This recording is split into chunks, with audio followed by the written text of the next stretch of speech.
Hello and welcome to Uncommon Starcraft Into the Forge. My name is Casey. Today, myself and Ninkazi are going to get into our second round of coaching. Today we're going to talk about TvP. We're going to see if I can't learn some more and pick up another build order for myself at the end. So that being said, boss, it's all you. All right, so TvP. So historically, it's been one of the matchups I've struggled with the most ever since Brood War. Actually, I've been waiting for a storm nerf since 1998. No, we'll just give them disruptors. Yeah, exactly. So TvP. I'm actually doing a lot better these days in TvP. My win percentage is actually pretty high on ladder and TvP. One of the things I think is important about TvP, I think I might have just said TvT a second ago, but TvP, I really feel that multitasking is a skill that is incredibly crucial to TvP. Because the thing is Protoss has really strong units, and it can be really tough to take them head on, especially when they're storming you. They may have a Colossus or two, and they're firing disruptor balls at you. So the way I like to play TvP and the way I recommend is a lot of multi-pronged attacks, drops in multiple places at once, have a liberator drawing them to, one mineral line while you're dropping the other mineral line. So I think, in this coaching, one of the things I'm going to stress a lot to you in TvP specifically is multitasking. And I think if you can, work on your multitasking in TvP, it'll help you out with the multitasking in the other matchups as well. Because if you saw, in those TvT games you just watched me play, especially in game 2, my multitasking was, being pushed to its limit. I was, dropping in with tanks, dropping in with Marines, and then at the same time I was harassing his natural, harassing his third. But then again, another thing is multitasking becomes more important the better you get, because obviously when you get better at multitasking, your opponents are going to be better at dealing with that multitasking, multi-pronged harass and whatnot. I would like to teach you a build. It's the build that I've been using most in TvP lately to some pretty great success. Okay.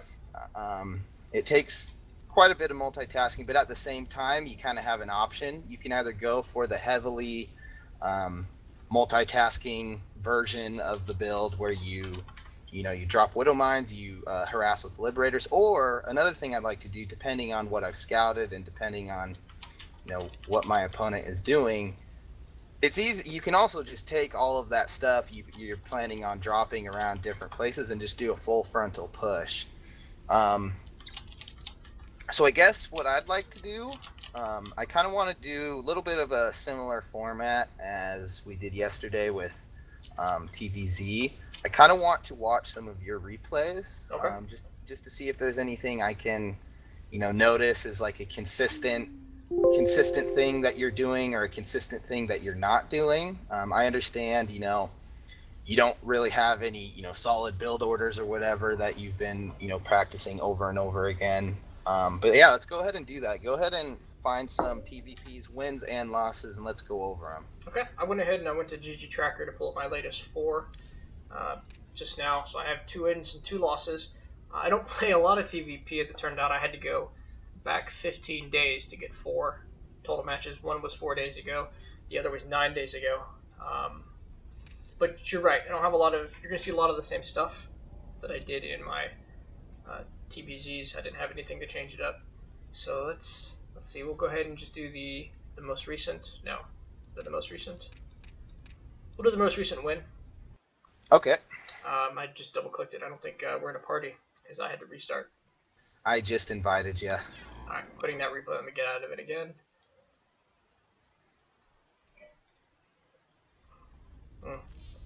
There we go.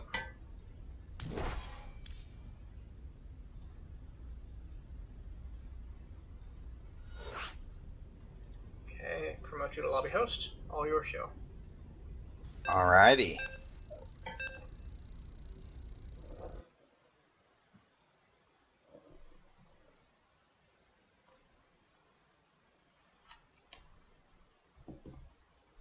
So yeah, what I'm going to do is I'm just going to, I'm going to go through these replays. I might speed through a little, a little bit of it, couple parts. I kind of want to wait to, start talking about, once we start talking about like build orders and stuff, then I'll start talking about, like general game sense, the kind of things you should be scouting for and whatnot. I guess in this replay and the next few, I'm just going to, I guess, observe, do what I did yesterday. And point out little small things and whatnot, tell you what I think you should have done, and tell you what I think you shouldn't do, etc. Okay.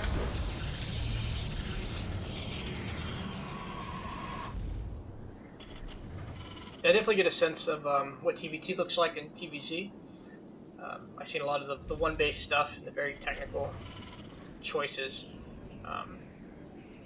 They're drastically different. I'm seeing that for the first time. Yeah, so in TvZ, it's really rewarding to play extremely greedy and to cut corners in TvZ, if I can not build a couple Marines to get up a faster third, that's the kind of things you want to think about in TvZ. In TvT, it's a real weird balance of I need to be as safe as possible, but at the same time, I need to make sure I'm not getting behind economically. I need to make sure I know exactly what my opponent's doing so I can defend it properly. Okay.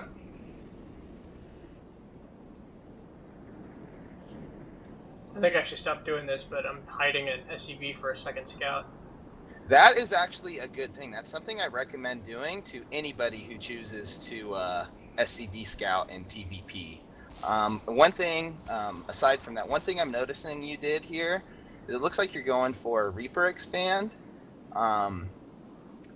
Don't get the second depot until after you expand. That's just kind of like a rule of thumb that I follow. I've never seen anybody consistently get their second depot before the command center. So I would just recommend whenever you do this Reaper expand, you get an expansion like 20 seconds faster if you don't build a depot. Okay. I think I could stop that too. Sorry. I like your second gas timing. It's pretty standard to get your second gas as soon as the factory starts, so that lines up pretty well. I like that.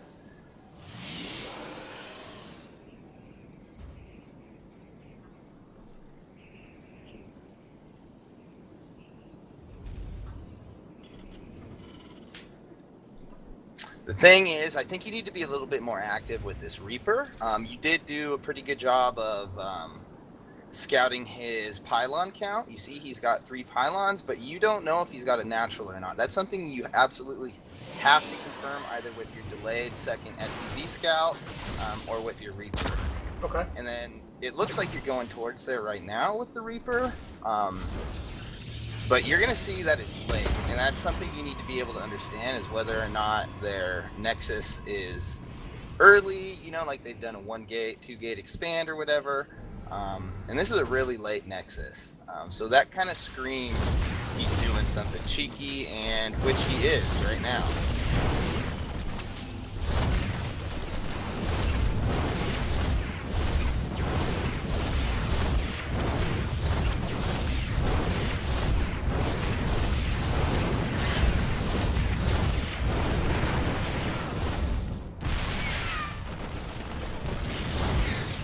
So far, so good. You're actually doing really good this game. I mean, aside from, just the little things like, having a little bit more thorough of a scout, as well as, getting that second depot before you expand, you're doing really well this game.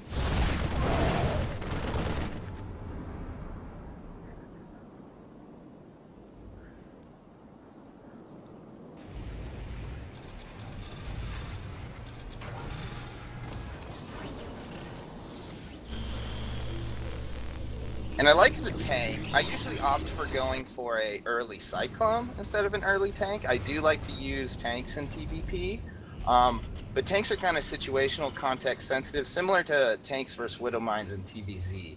It's not as clear of a distinction as between, if they go Ling Bane, you want to get Widow Mines, or if they go Roach, you want to go tank. If they're going for like a Stalker tank-based composition in TVZ. You can kind of choose either one you want.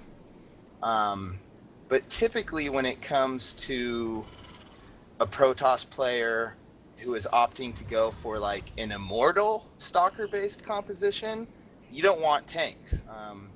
Because immortals basically counter tanks harder than any other unit. Okay. And then when they're going for like a Zealot, like Archon-based composition, that's when I like to use Widow Mines. So in TvP, just like TvZ, you need to identify early on what their composition is going to be, at least for the mid-game. Because tanks are not good against Disruptors, Immortals, and Tempests. And the same goes for Liberators. Liberators you're gonna want to get more often than not in TvP, but you need to be able to figure out like early on, like, okay, do I start my Liberators really early, or do I wait to start them? And it really all kind of depends on what you scout. I like your third timing. You're doing a lot better in this game in terms of expanding aggressively. So that's a good thing. I'm really happy to see that.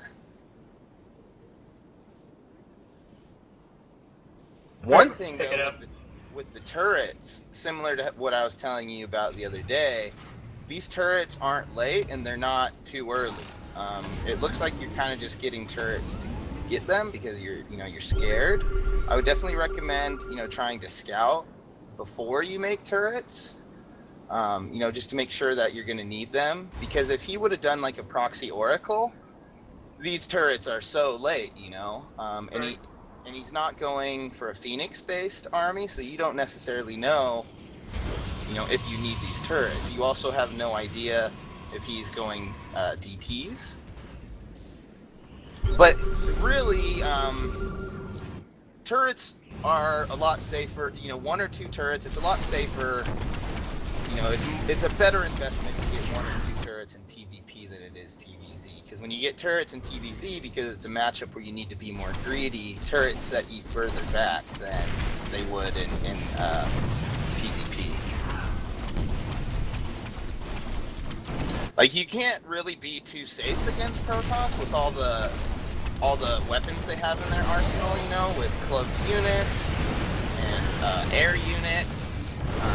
And for me, at least, it's a little bit harder to scout what a Protoss is doing. You basically have to get a good scan on their tech buildings or see exactly what their army is. But this game looks like a pretty straightforward win. Good job on that. I think I could have responded to the Zealots. Yeah, I was just about to say, you obviously shouldn't have lost that command center. That's always a no-no. You should never lose a command center to melee units, or melee units.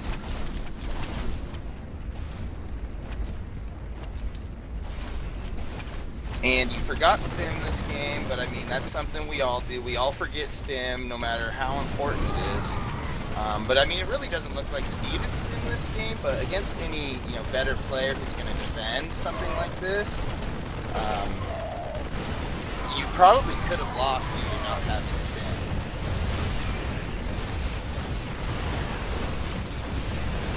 And stim is really important in PvP. I'd say it's maybe not quite as important as TvZ.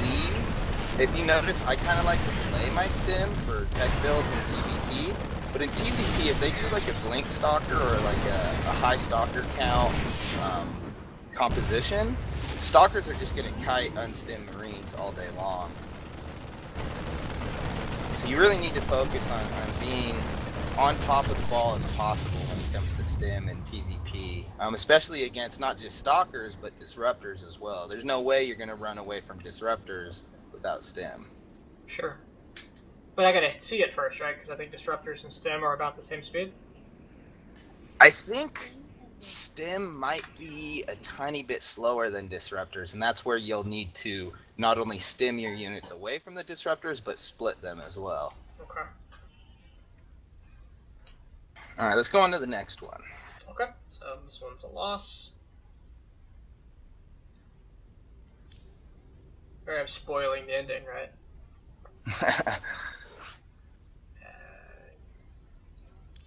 But all in all, on that last game we just watched, really good job. You did a really good job, in my opinion. You know, there's just little things, as with, you know, every game, even, you know, every level of player, you know, has those little things they screw up on, you know, be it micro mistakes or scout, like misinterpretation of what you're scouting. Anyways, I'm going to start this. You ready? Yeah, go for it.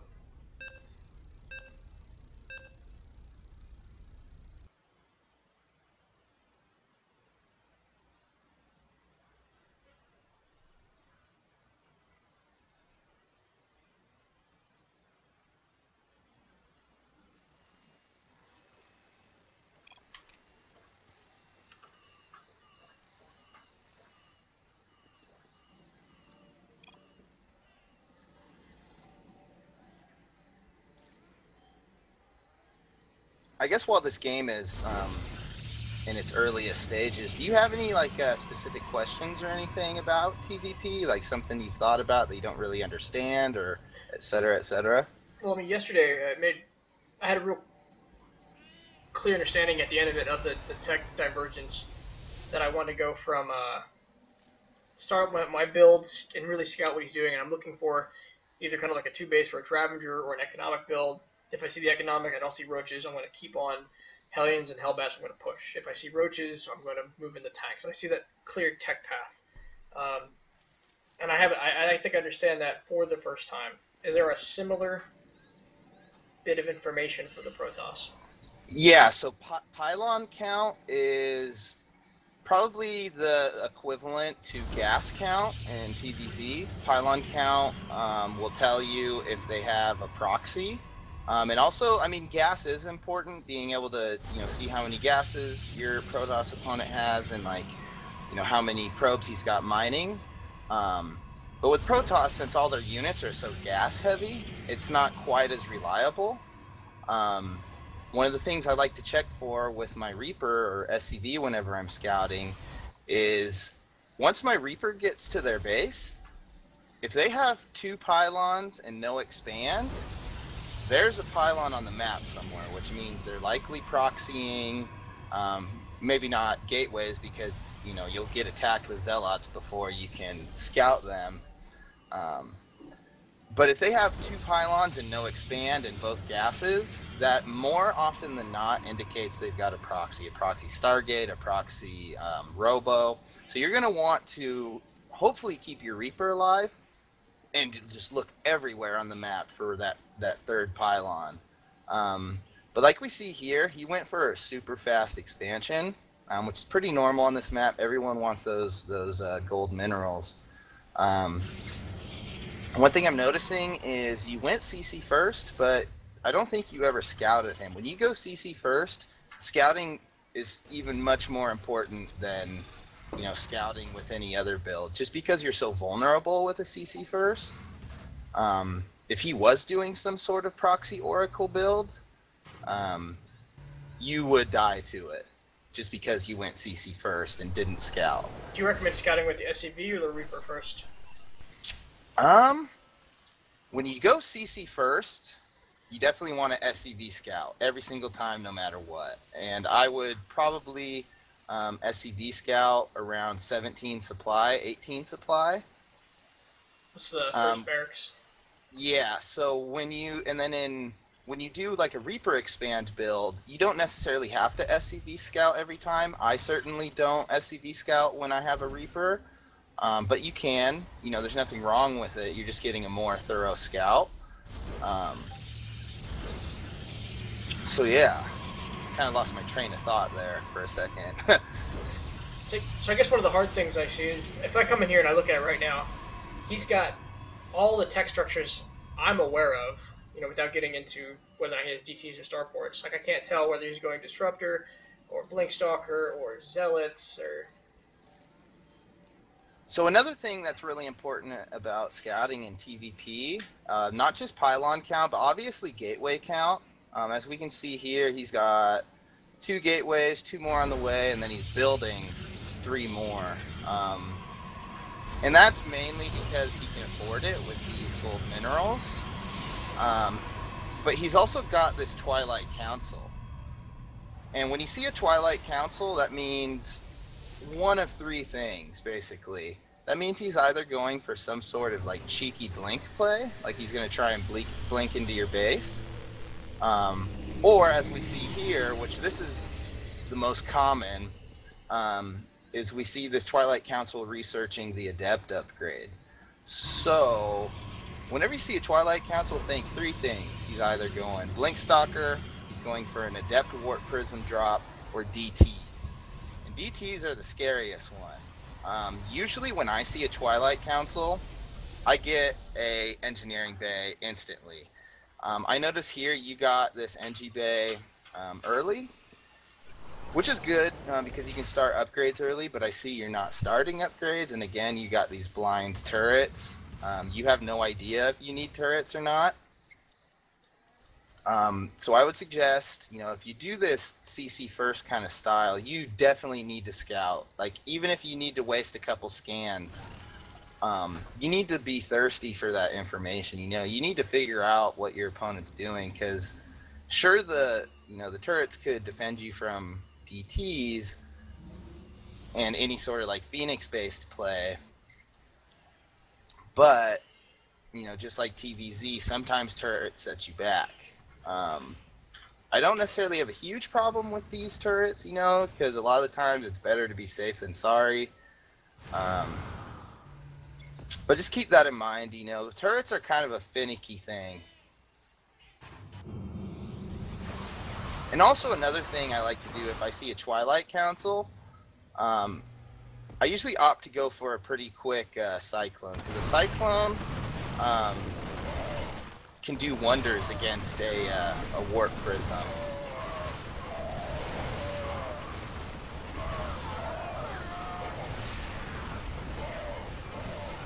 Yeah, and kind of like the last game was a straightforward win for you, this one's kind of a straightforward loss.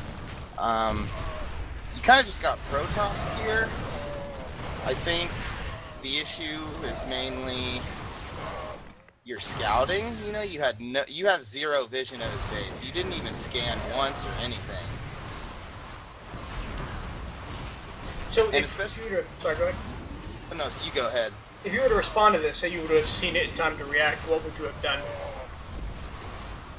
I would have tried to split my army pretty evenly between both bases. I definitely would have a Cyclone by now, and maybe even a Viking or a Liberator. Because a Liberator doesn't do as much damage to a Warp Prism as a Viking does, but you can still, take down or at least shoo away a Warp Prism with a Liberator, and then once you shoot it away or you've killed it, you can use the Liberator to defend whatever's in your base. This was a pretty abusive play from him. He went for looks like a +1 Adept upgrade drop. These are really hard to hold in general, but I think if you just had a little bit more awareness of he was doing it, you could have prepared. Like, this whole game you were blind. You had no clue what was going on. You were kind of just praying that he didn't do something like this. Okay. And I also think this specific player, I think he's a Smurf as well. I noticed he didn't have a border around his name. He's definitely not gold. I don't think this is something you're going to be seeing from gold or platinum players. Just a really good timing. Yeah, so yeah, this is definitely something I've died to as well. And it really all hinges on knowing that, he's going to have a Warp Prism in your base, and then also just having, vision of your entire base so that you can kill the Warp Prism as fast as possible. As we both know, Adept's OP. I'm just kidding. Yeah, I think with this game, obviously your build order can be refined, tightened up a little bit. But really, it all just comes down to scouting. He didn't scout whatsoever. To be honest, I would recommend to you stick with Reaper expands. They're only slightly less economical than CC first, Okay. and you just get so much more information. Players like Bomber. I have a CC first build that I copied from Bomber, and that involves putting a bunker in your mineral lines, and you don't really want to have to do that. So my advice to you is stick to Reaper expands in TvP. It's just you're not gonna be loading in the gas as fast. The minerals as fast. But you're just gonna have so much more map awareness and awareness of your opponent, etc. Okay. So let's go ahead and let's move on to the next one.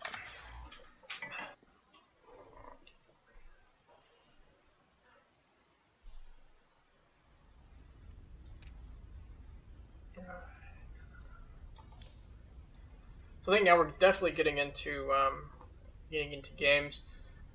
I won't say I played so long ago because they were only 14, 15 days ago, but I'm definitely getting into games that I have since made major adjustments to my play, just because the last 15 days have been really heavy focus on analysis. I don't know what I did here, so maybe there's probably still a lot to pick apart that I'm still doing. Okay. Hang on.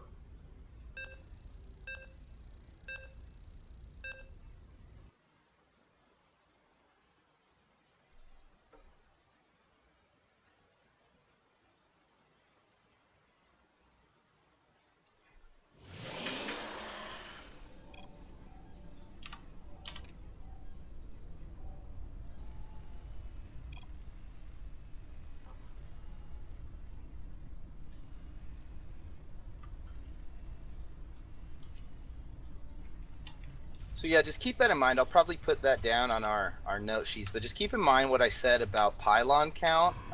Scouting the gas is important in TvP. For me, at least, I don't consider it as important as TVZ. It doesn't tell you as much. It certainly tells you that they're making units that require a lot of gas if they have two gases. Like I said, more importantly is the pylon count. 2 gases plus 2 pylons means there's a third pylon somewhere. But if you see 3 pylons in their base and no expand, and double gas, that means they aren't necessarily proxying you, but they're gonna do some weird, like, early aggressive attack. One or two pylons with 1 or 2 gases and an expand at a normal time, like an expand around the same time you would be expanding after a Reaper. Basically just means that they're going for like a standard macro build. They're likely to get an observer as their first robo unit, so that so that they won't just die to a mine drop. But right now it's pretty like when I think of like the standard macro build for a Protoss, it's either 1 or 2 gate expand. They'll get 1 or 2 adepts, to defend the Reaper. And then sometimes they'll go into a Stargate. They'll go into a Stargate and do like like a delayed Oracle play. But for the most part, Protosses are going to be getting that robo with an observer as their first unit.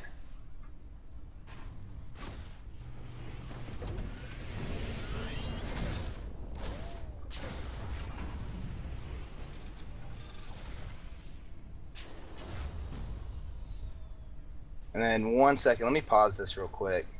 Game paused. Here, give me 1 moment, okay? Sure.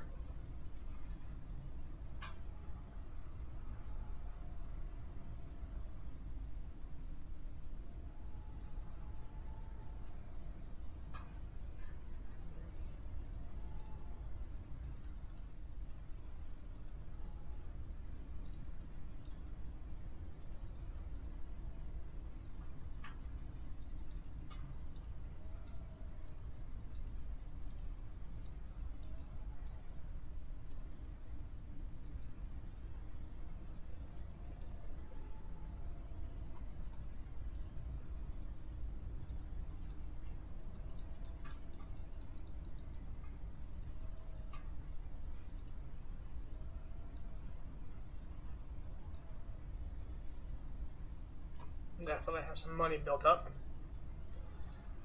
This is where I would normally, or now I'm starting to do my factory. Second gas. So there's 225 of this 470.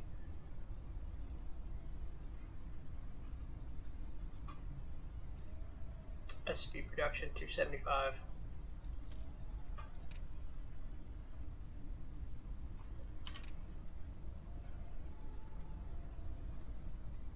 Could easily be spent there. I probably just got a little bit frazzled with this Reaper.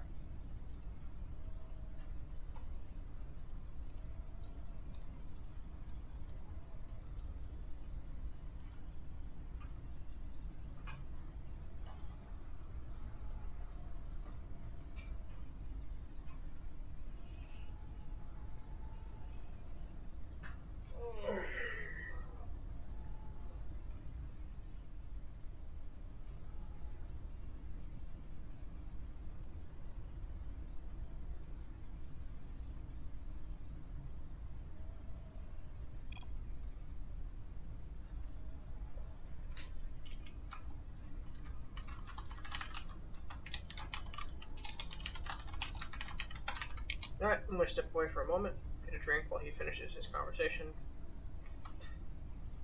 See you in a moment.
Alright.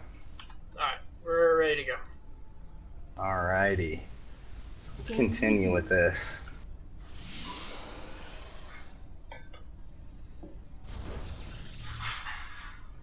So this is that standard kind of macro Protoss build I was telling you about. It's a gateway plus cybernetics core into expand, and then his first tech building is a robotics facility, and he's likely to get a observer as his first unit. And like I said earlier, that's just for, to defend against Widow Mine drops and whatnot. That's just kind of the standard thing for Protoss to do.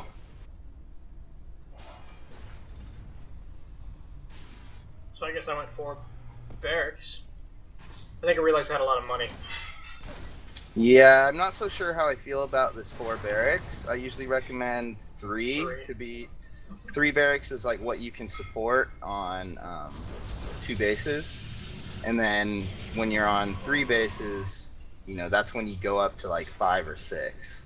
Yeah, no, there was a moment where I realized I spent too much time trying to kill a probe. I just built barracks until I ran out of money. Yeah. Bad spending.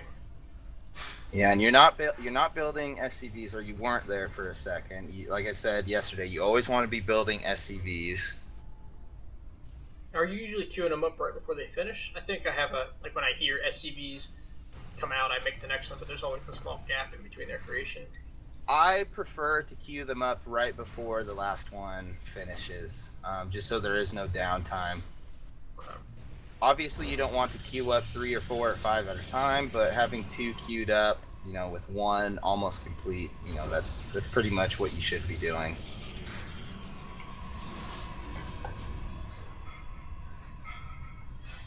And I notice you keep getting a tank as your first unit out of the factory. I would recommend, when it comes to your first factory unit, I would recommend a Cyclone.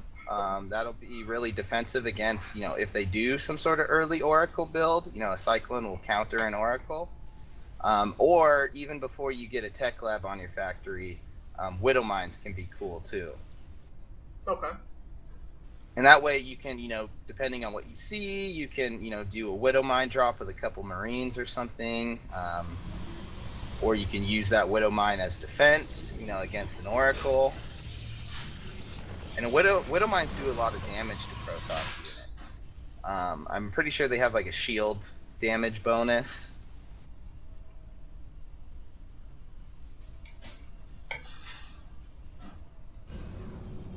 So let me ask you this. I got a question for you. You saw this, like you have this Marine over here, and I'm pretty sure you saw this warp prism with all these adepts warping in. I guess I want to know, like, what's going through your head right now? Like, what do you think you should do at this point?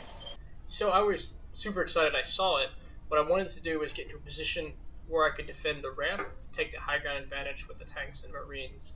I know I don't have anything that specifically counters what's coming up, but if I can get him to either ignore the tanks or force his way past my Marines to get to the tanks, I figured I had the exchange. So one thing about TvP, I like to build Marines in every matchup, obviously, but another thing about TvP is Marauders do really well against both Stalkers and Adepts, and those are the types of units, obviously, that a Protoss is going to have this early on. So with these 2 barracks you have that have tech labs on them, ideally you should only have 1 barracks at this point with a tech lab on it, or you should have 3 barracks, 2 with tech labs, 1 with the reactor. But I typically like to get out a pretty decent amount of Marauders early on against Protoss. Okay. I think a lot of that's, I'm not used to hitting the button. When I do my production, I ignore anything that's not J. Yeah, so keep that in mind. Okay. Just think about that. Marauders, I prefer tech labs over reactors in TvP, not just for Marauders, but also because of ghosts. Once you get to mid-late game and they've got Storm, you can start pumping out ghosts pretty fast. So yeah, just keep that in mind. Marauders and tech labs are the way to go, especially in early game TvP. Okay.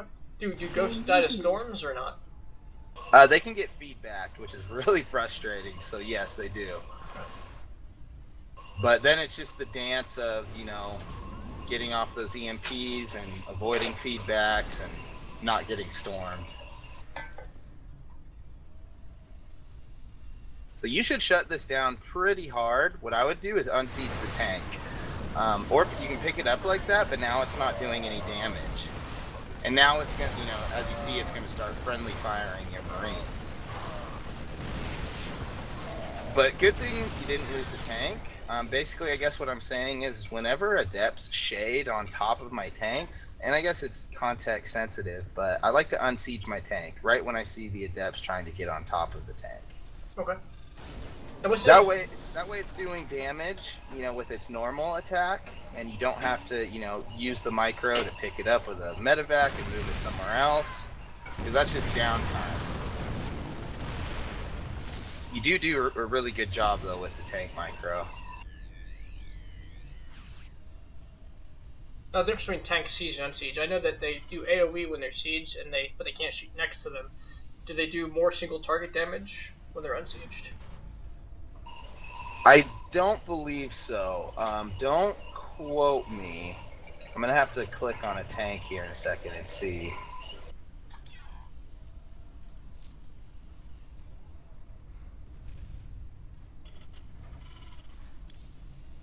So that's actually something I'm not 100% sure about. It looks like they just do less damage, period, unsieged. It's 1525 versus 2550.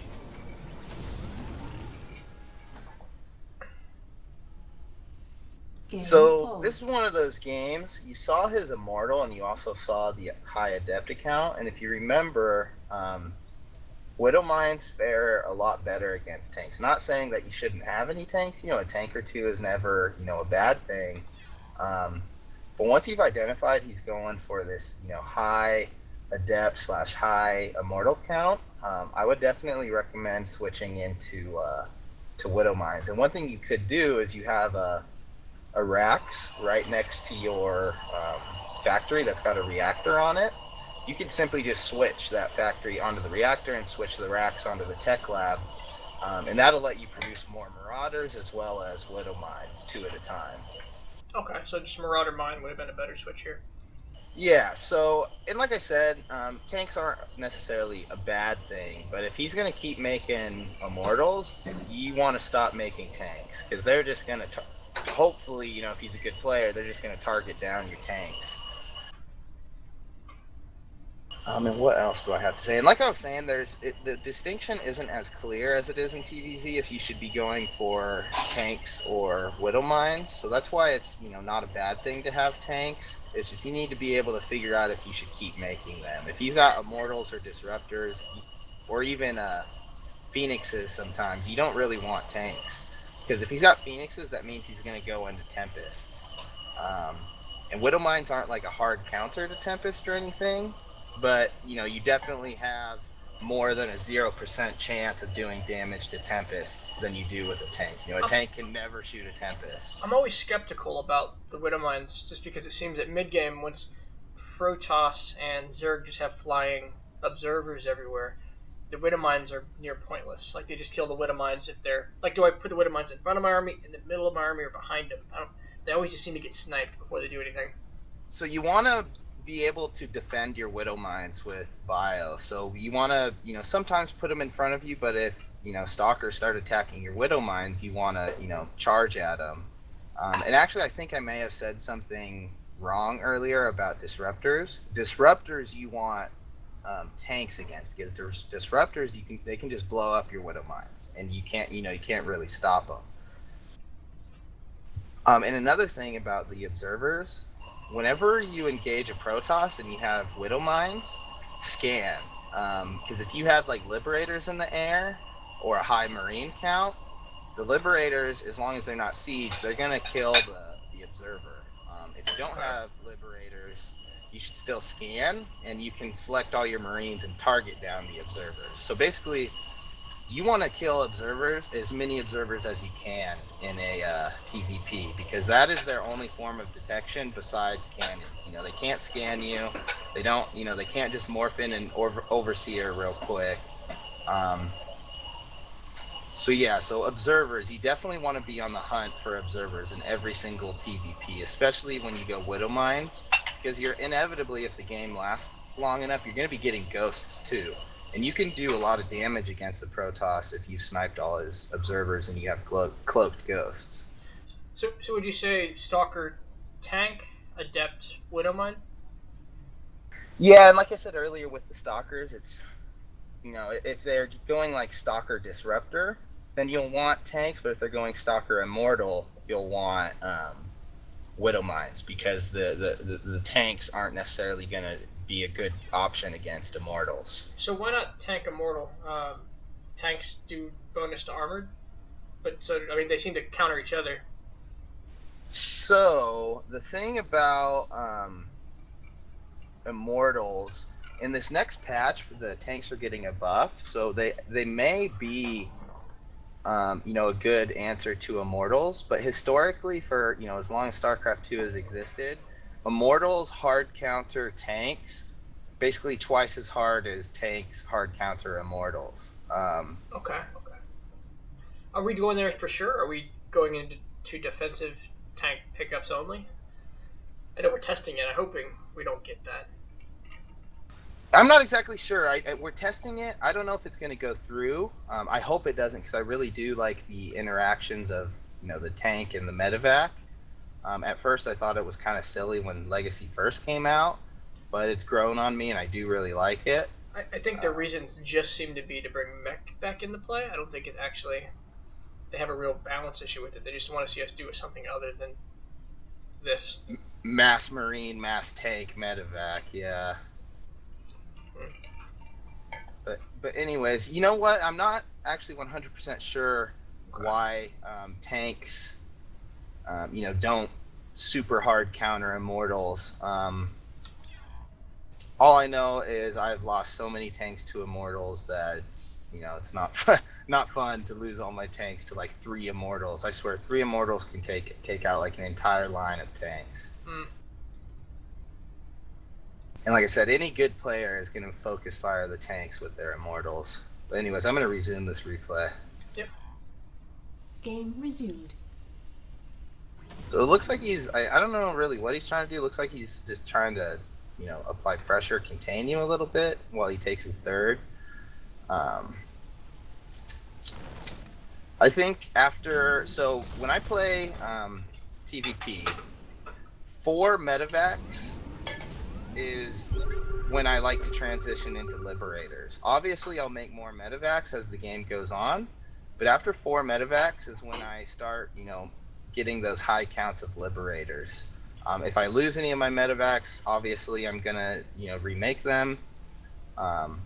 Also, I think you should have gotten this reactor on your starport sooner, because that means you would have had your 4 medevacs sooner, and you probably could have had, either 2 or 4 Liberators at this point, along with this push.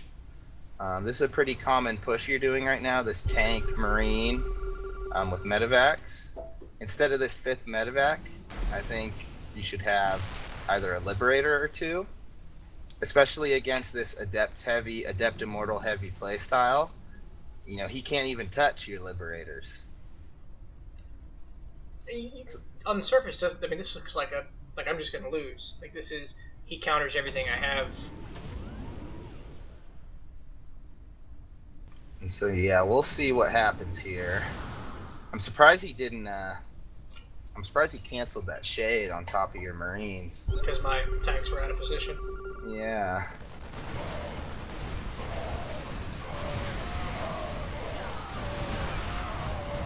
You need to target that Warp Prism every time, all the time. You never want to let a Warp Prism do what it's doing right now.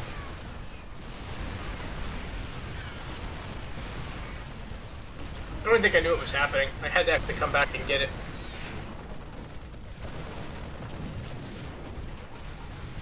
Yeah, Warp Prisms are like Protoss's best unit, essentially. I mean, not really, but Warp Prisms are super frustrating to deal with, so you just want to make sure you kill them as fast as possible. Game paused. And let's see.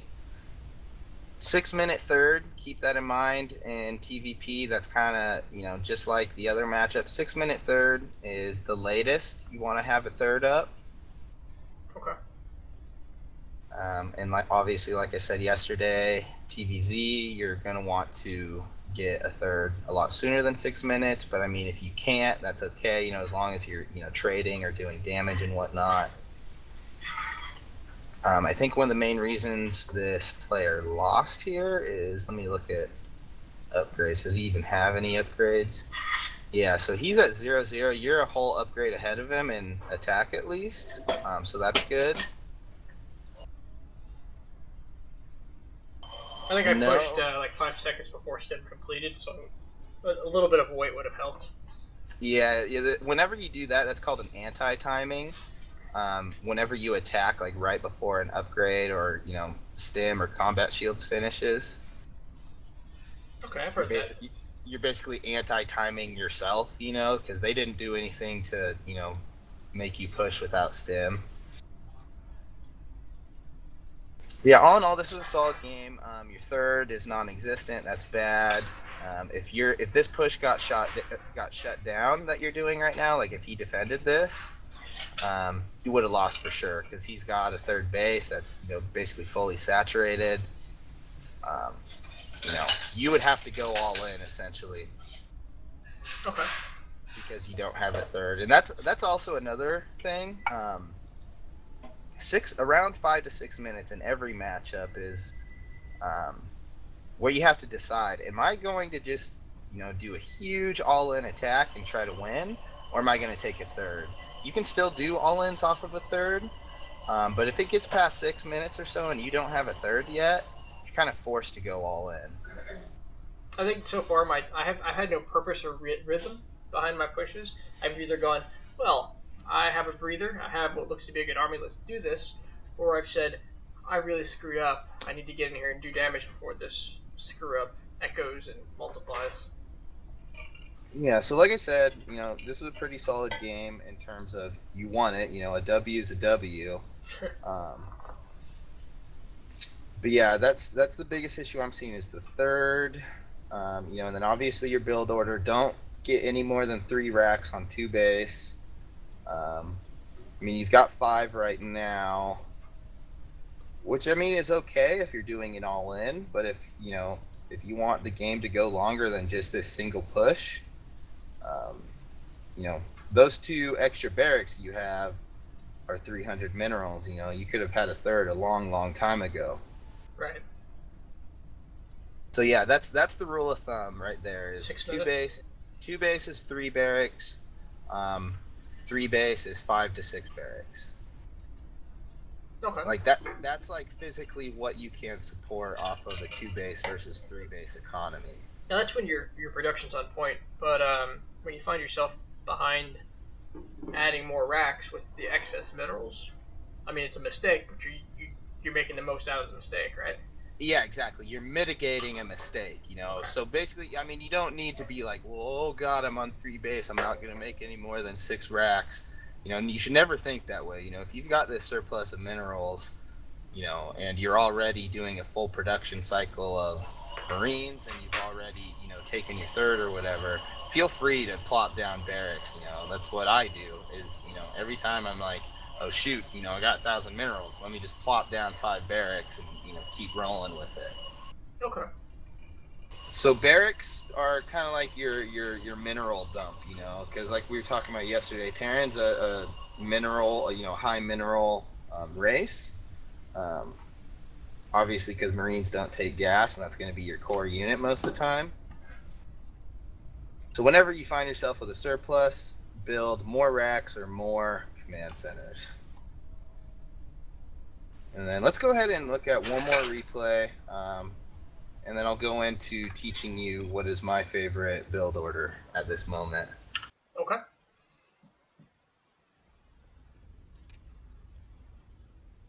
Ah, this one. Wait, is this one? Yeah, this is this one.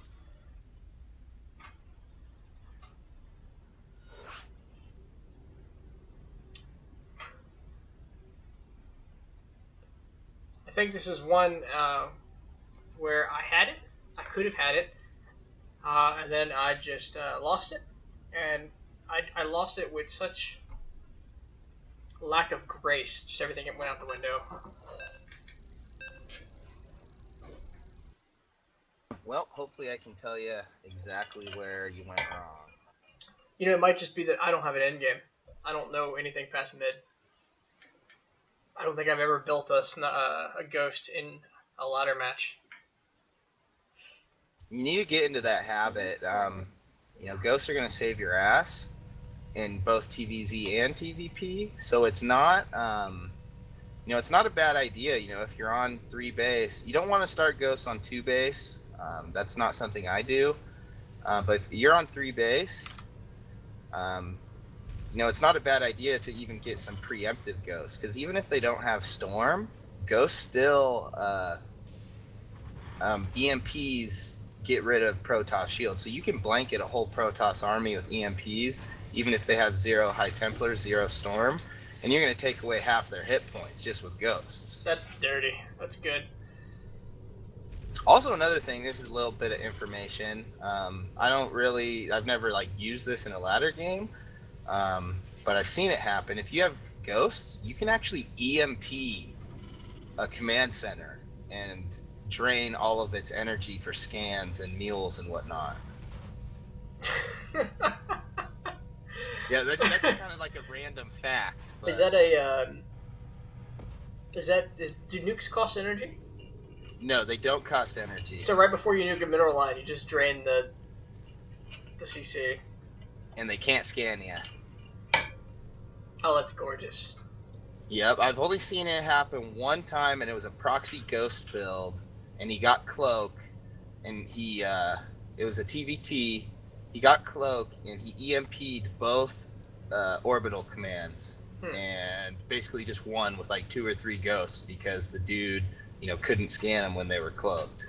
Now, would you say, so talking about standard builds, we mentioned 5 racks, 1 tech lab on those racks, all reactors on 3 bases. From that point, would it be smart to transition, I'm talking TVX, smart to put down a Ghost Academy or a Ghost Lab, whatever they're called, Ghost Academy, and then build 2 or 3 more racks with tech labs, just as a standard operating procedure? Yeah, so basically when you're opting to go for ghosts, either whether it be mid or late game or whatever, the more tech labs the better. And you obviously don't want to stop producing marines, so you don't want to take your barracks off reactors. The only time I ever really take my barracks off reactors is if I want to make sure I get stim super early, or I'm starting to produce Hellions 2 at a time or whatever. But yeah, the more tech labs the better, especially when you're going ghosts, because what really sucks sometimes is when you have 8 barracks, 9 barracks, 10 barracks, and you look at all of them, and 7 of them have reactors, 2 of them have nothing on them, and you've only got 1 tech lab. You can only make 1 ghost at a time. I think this sorry, go ahead. Well, like I was saying earlier, Marauders help out a lot in TvP, so you're good. Hopefully, you want to have as many tech labs as possible, and then that translates into you being able to make more ghosts later on. Okay. So I think this is an example of my barracks factory, barracks starport that I was using before this week. Yeah, I don't necessarily like this build. It kind of looks like a 3-rack stim timing. I can probably teach you that if you want. Yeah, I'm good. But yeah, so typically this tank you're building, you should be getting a Cyclone if you're going to get a tech lab on your factory this soon. And you probably don't want these 2 extra barracks. With a build like this, you probably could have gotten a super fast greedy 3rd. You're not making stim right now, even though you have tons of gas. So this is one of those builds. It's one of those games where you have that gas problem, like I was showing you yesterday. Okay. You get your gases way too early. You have all this gas you're just not spending. I mean, you're starting to spend it now, but you got this super early tech lab on a rack, so you're not making stim, you're not making any marauders. Whenever you get gas, you want to spend it as soon as possible. Okay. That might be something I can start paying. I pay a lot of attention to my mineral count, but maybe if I spend that focus on my gas count, I'll make different decisions. I hadn't even considered my gas until yesterday. Yeah, gas is super important, not just, for yourself, making sure you don't have a surplus and making sure, you have enough. But like you learned yesterday, knowing what your opponent's doing with their gas is basically the whole idea when it comes to scouting, at least for me. Okay.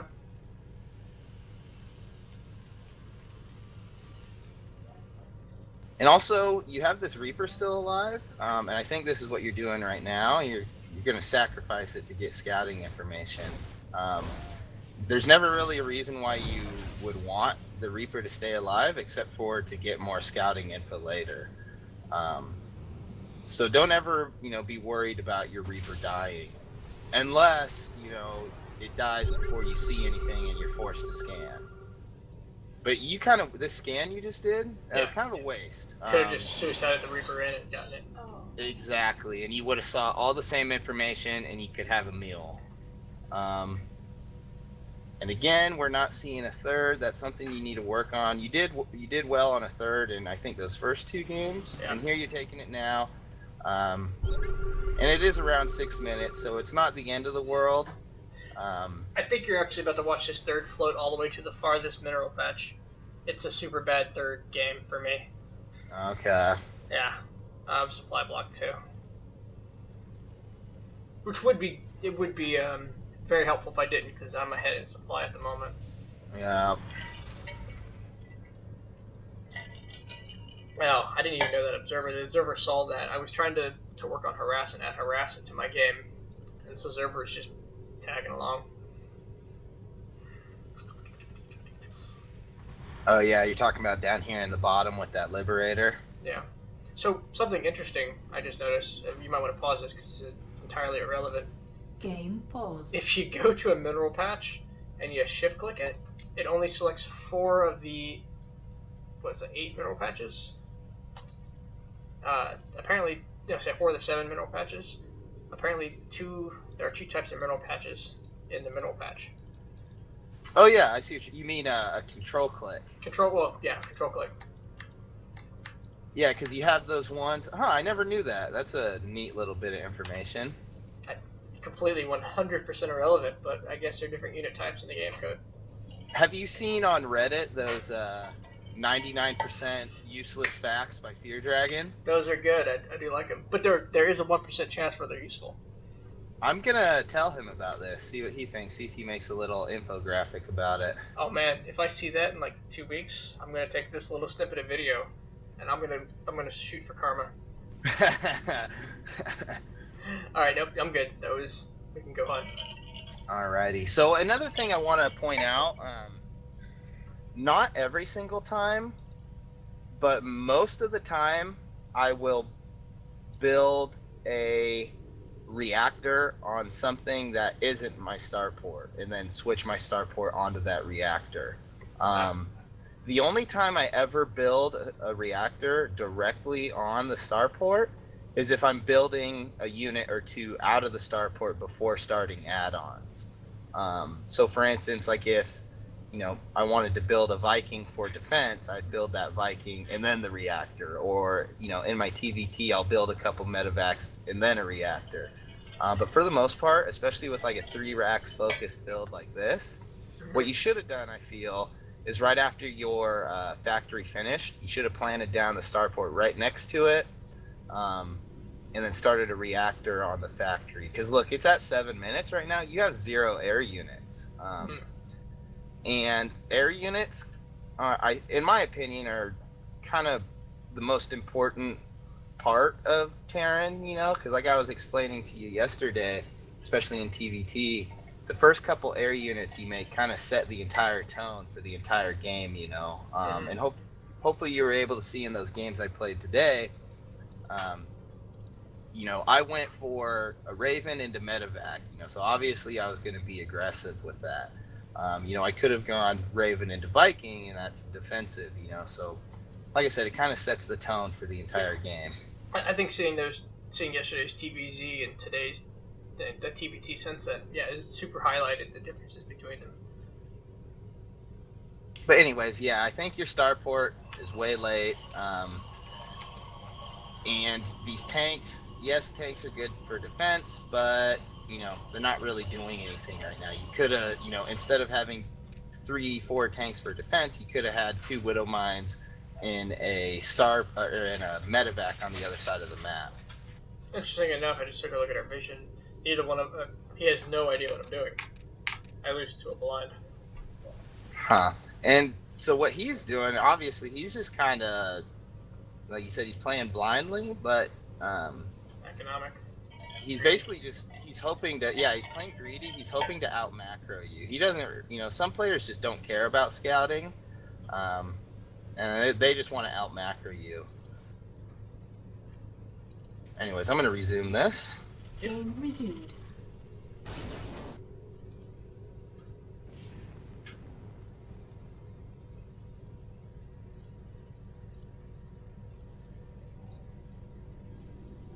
And one thing I was thinking about, I got some homework for you tonight after we get done with all this coaching. I want you to ladder. I want you to play some ladder games after, we've done all this talking so far. Oh, I want you to tell me if you feel or see a difference. And I guess I'd like to, see some of your games after, you've received some of my coaching. Now I know. So I always do my one daily at least, and usually about. What time is it now? Yeah, in about like an hour and a half, a buddy of mine gets home, and he 2v2s with me. So I want to know if you wanted to join us if you're doing anything. Oh, I'd be down. And one thing I just thought of, one thing I'm noticing, not only, okay, so one thing I've pointed out is your third timings. You're not being aggressive enough with taking your third. But at the same time, you're also playing a little bit too passive. When you choose to go for, a late third, that usually implies that you're going to be aggressive. The last thing you want to do is be passive with your army and passive with expanding. That's the worst, passive. It's okay to be, passive with expanding, but aggressive with your army, trying to get trades. At one point you probably could have sent, 2 of your tanks and, your whole bio army over just to see what kind of damage you can get done. But keep that in mind, passive is bad. You don't want to passively expand and be passive with your army. You either want to aggressively expand and be passive with your army, or vice versa. I see. So I'm being super passive with the army, but I'm not reaping the benefits that would have happened economically. Exactly. When you're super passive with your army, that means you have a ton of stuff at home to defend. So you can you can expand like crazy. But when you're being aggressive with the army, you can't necessarily be as aggressive with your expanding.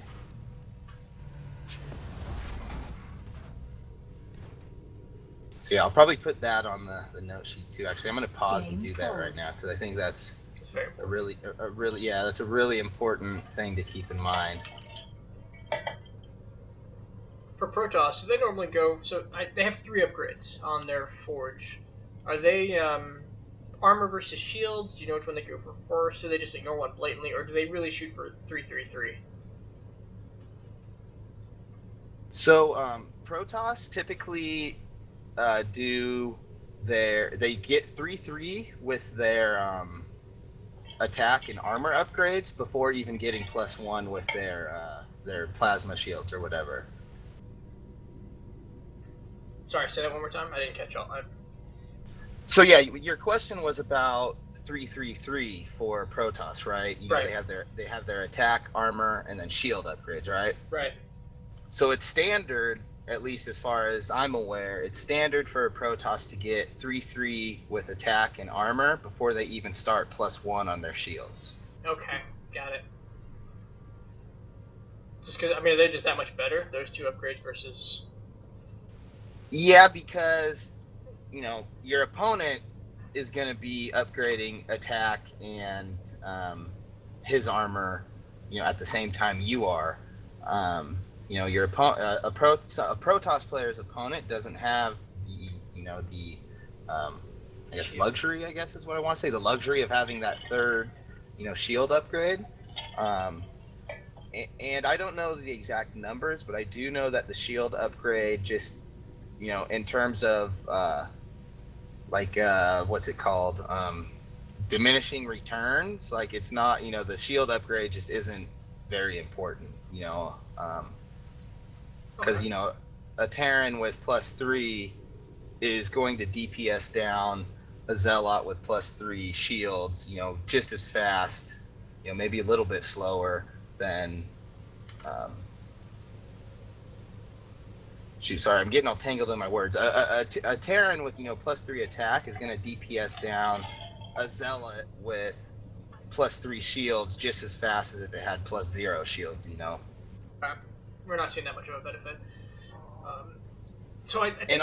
Sorry, go ahead. You go ahead. Oh, I was going to switch topics, please.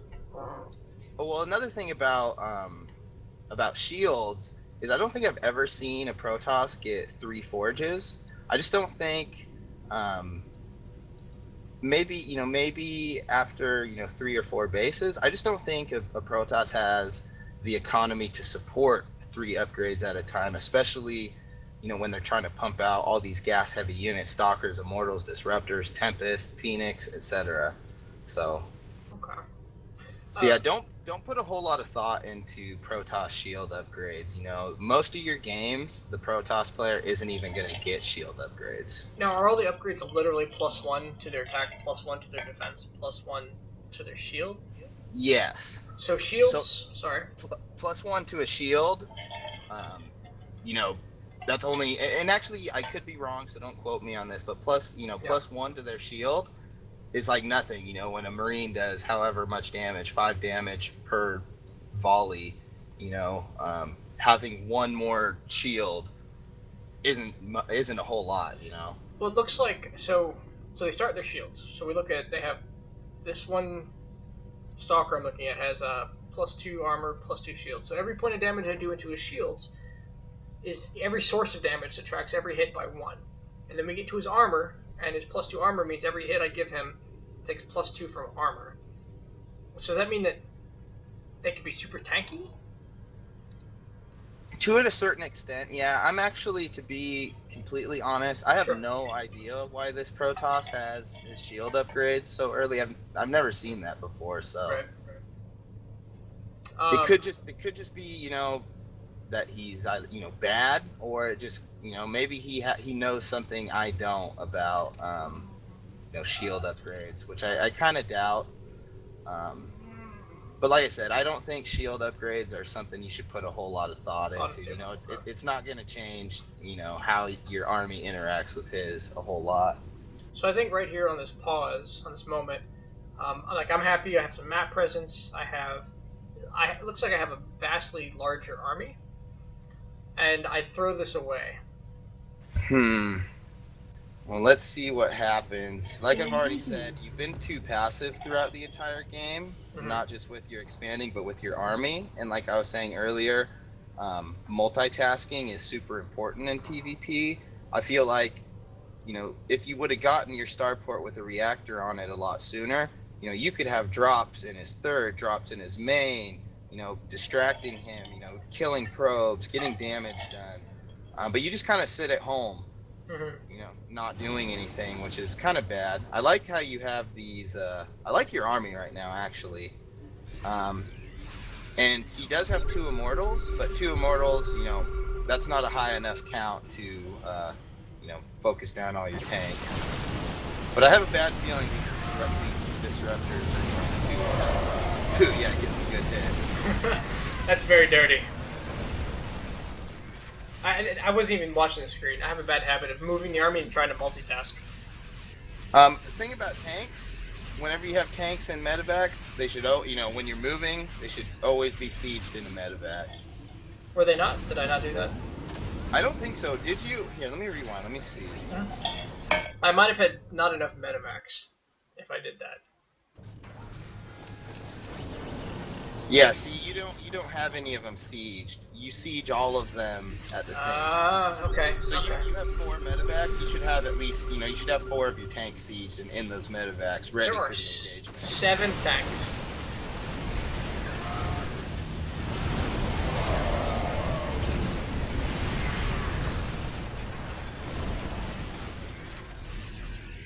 So right here, after you've traded pretty good with his army, I'd send out a drop. 8 Marines, just send it to his main.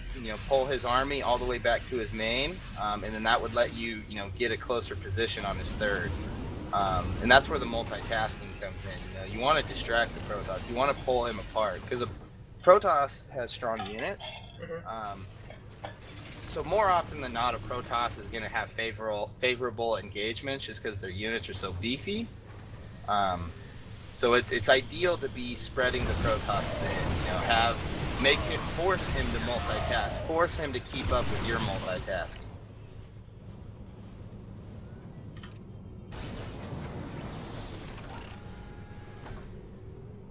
And luckily, you have these tanks because you've got disruptors. That's what you want against disruptors is tanks. Ooh, the disruptor hits.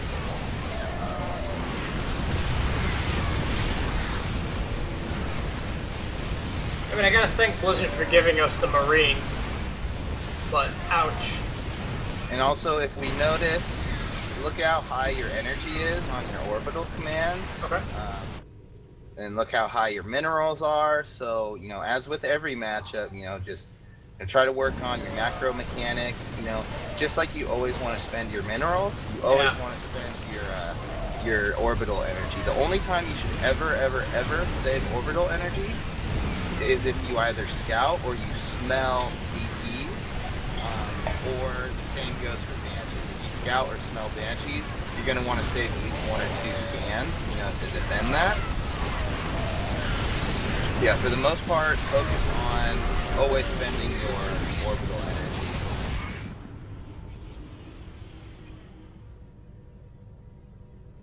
I think I caught the high mineral count right now, and I'm just trying to splurge on barracks and recover this catastrophe. But he does some good, some really fantastic drop. I don't know how to actually respond to this level of drop play we're about to see. Yeah, so think about this. This is something, definitely a recommendation. In TvP, focus a lot more on drops. Even if you lose the drop, if you get him to pull probes, that's damage. If you get him to, bring his entire main army, back to his main base to defend your drop, I mean, that's damage too because it lets you get a better position, to siege his third or something. And unless a Protoss is going, Phoenixes, then obviously it's harder to get in, those clutch drops. But basically, I guess what I'm trying to say is I'm trying to emphasize how important it is to pressure a Protoss. A Protoss, they have strong units. You don't want them to just have free reign to make whatever units they want.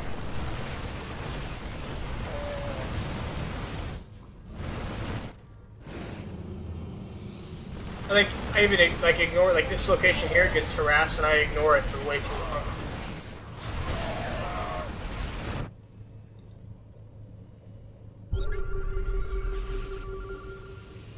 I think there was a match here on this map, and I do hate this one map where I just took 80% of the bases and made mass marine until I won.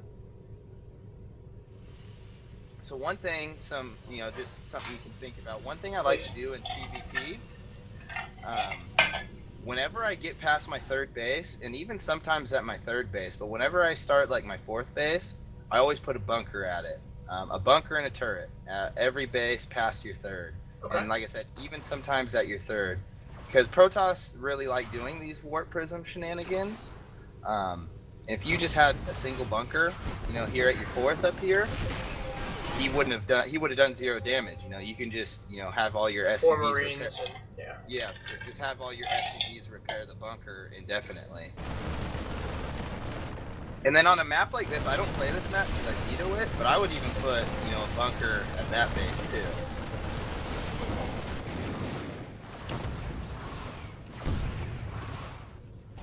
How many, so there are 2 adepts down here. How many Marines does it take to beat 2 adepts? Good question. I think it's 4. Could be wrong though. pretty sure it's 4 though. I know it's 3 Marines to kill a Mothership Core. It's 6 Marines to kill an Oracle. I'm pretty sure it's 4 to kill an Adept. But like I said, don't quote me on that. I'm gonna have to look into that. This is, I think, the first time I've used a Raven in my life. And a lot of the Korean pros have been using Ravens in TvP lately, just because DTs have been becoming a lot more common. Also, here's another thing. See how you're floating your main, to the next mineral patch, the closest one or whatever? Mm-hmm. Always spend all your orbital energy before lifting it. Completely full. I see. I could have dropped so many mules. Yeah, you could have dropped like 4 mules and then lifted it, and it only takes, 2 seconds to drop a bunch of mules. I have this entire base not being mined. I could have done that. How many? Okay. And also another thing about your 4th, if you don't want to build, a bunker or whatever, sure, you can always just build a planetary fortress too. That works just as well as a bunker, if not better sometimes. Okay. I was wondering when planetary fortress becomes useful. I know it's like I've seen it avoided on the first and second base. Sometimes you see it on the third if the opponent's being aggressive, but it's never my go-to solution for anything. Yeah, so ideally, your first 3 bases, your first, second, and third, your main, natural, and third base should always be orbital commanders. That's just how I like to play. And then my 4th, depending on if they are playing super aggressive, I'll get I'll get that planetary fortress. But if I'm playing a Zerg who's playing like a Ling Bane heavy style, if he wants, he's just gonna send 20 Banes into my planetary and blow it up anyways. So I'll make it orbital as my 4th instead of a planetary. I'm gonna break from the current path. How do you beat a planetary as a Terran? Spread. It's a concave, and basically, if he's got enough SCVs repairing, then you gotta retreat. You can't lose, because the planetaries do area of effect damage. They do AOE damage. So before you engage a planetary, you want to spread out your bio army as wide as possible, so that when you come in with a huge arc, and when the planetary shoots, it only kills 1 or 2 Marines at a time, as opposed to 5 or 6 that are all clumped up in one spot. But if he starts repairing, you pull back? Yeah, well, I mean, sometimes you can kind of tell that you're out DPSing the repair, but if he's repairing faster than you're doing damage, then then obviously you want to pull back. And another thing about planetaries is tanks outrange them. So sometimes you can get 1 or 2 tanks and just siege up a planetary and attack it. You force him to repair for an indefinite. Even if you don't kill the planetary, you're still doing damage, and it forces him to repair, which costs him gas and minerals. Okay, and it's a tank, so you're not losing the tank because it is outranging. Exactly. Okay. And it also, distracts them. They have to deal with it. They have to, repair their planetary. They have to do something about it. They can't just let you drain their minerals like that and attack your planetary. Sure. So that's kind of like a pseudo multitasking thing. If you just got 1 or 2 siege tanks, sieging a planetary, even if you're not doing direct damage, you're still doing indirect damage. Can we go back and look at this army in this final confrontation? Yes. Game. I'm going to pause right before we engage. I do lose a lot, like right here in this drop. Paused.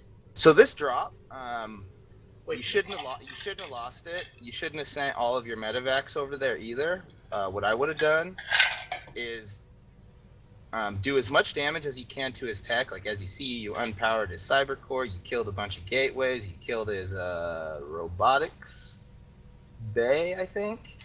After you kill tech, you should have just retreated. You should not have engaged this army in his main. And you also shouldn't have this many. I'm pretty sure you had more medevacs than you needed. Yeah, you should never send more medevacs than you need. Like, if you're going for a big doom drop or something, only send the medevacs that have units in them, because all those other medevacs, sure, they'll be there for healing, But look at your Marines over on this side of the map. They're all in the yellow and red.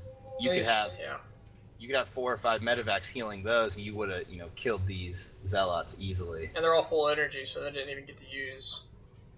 Exactly. So with this Doom drop over here, kill tech and then retreat, and that all ties into the multitasking thing, because you just pulled his entire army into his main base. And if you would have retreated, with all those units you did the drop with, you would have done a bunch of damage for free. And you also, since his whole army was down here in his main base, could have even sent, a single drop of 8 Marines up to this undefended base. Huh. I didn't even think about just taking one medevac and moving it to the different bases. Yeah, so whenever you do a big Doom drop, that's going to force them to bring their entire army to defend it. And that's a perfect opportunity to either drop a different base or to get a good, siege position right here or something. And like I said, it all ties into that multitasking. You want to pull the Protoss apart. You want to spread them out thin, because it's a tendency for Protoss players to just build that giant, death ball army and A move across the map. Okay. So yeah, let's go ahead and wait for this. Did I back it up? Yeah, you're far enough. There's an attack that's going to happen around here in about 30 seconds. He pretty much pulls this entire army up and he pushes. And my question is, what does my composition look like if I want to beat this in-game Protoss army that I'm going to run into? And he's going to pull these back, I think, at some point. So yeah, let's see here. You definitely need more Marauders. Like I said, a couple times before, Marauders are really good in TvP. I mean, Marines are good in every matchup, but you definitely want to have a good mix of Marauders and Marines in TvP, more so than the other matchups. So something like this, we're seeing Stalkers, Colossus, Archons, Disruptors. I don't know what beats that. I just don't know how to handle an everything army.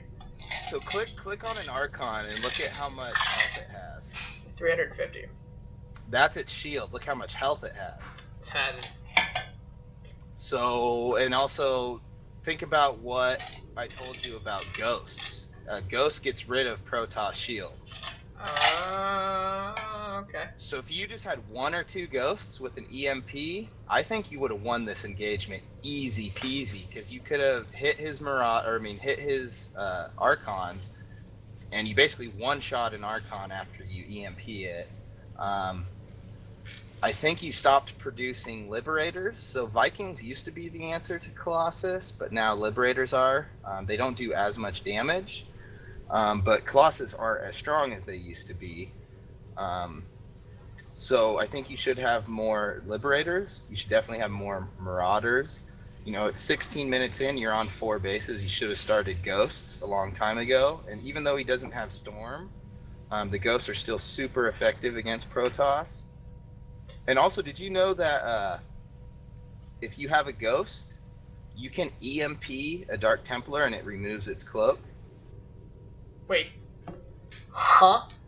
Yeah, so same thing goes for Observers. If you EMP a cloaked unit, even a Banshee, if you EMP a cloaked unit, it gets rid of its cloak. So I just want to recap. So Protoss, TvP, if I build more Marauders, which means I had 2 Tech Lab barracks early on, I'm building more Marauders, which are better because there's a lot of armored units. But that enables me later game to put down a Ghost Academy and build more Ghosts because I already have the Marauder production. And most Terran units are most Protoss units are going to be weaker versus those 2 things. And you say I can just EMP Dark Templar. This is kind of the basic game knowledge. I mean, definitely the game knowledge I lack, but I don't know where you get this. I don't know where this information comes from. Everything I find is build SCVs, build workers, make sure your money's low. Right now, I have low money. I'm proud of my low money, but I have no game knowledge to back this up.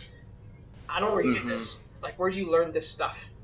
I mean, it really just comes with, sheer volume of games. I've got 10,000 games played on this account, I mean, it also just comes with being a part of the Starcraft scene.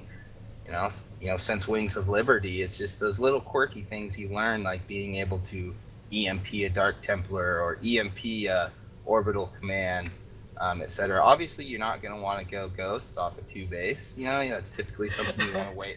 That's so don't think I'm telling you to get ghosts as fast as possible and just start EMPing everything. But if I go Marauder heavy, it's an easier tech switch than if I went Reactor heavy.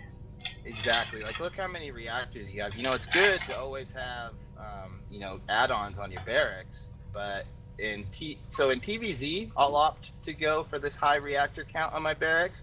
But TvP, you want the more tech labs, the better, because like I said, Marauders and then Ghosts basically hard counter every Protoss unit. I think I did it. I lifted my starport and I created a tech lab under it to make 1 Raven, and then forgot about it.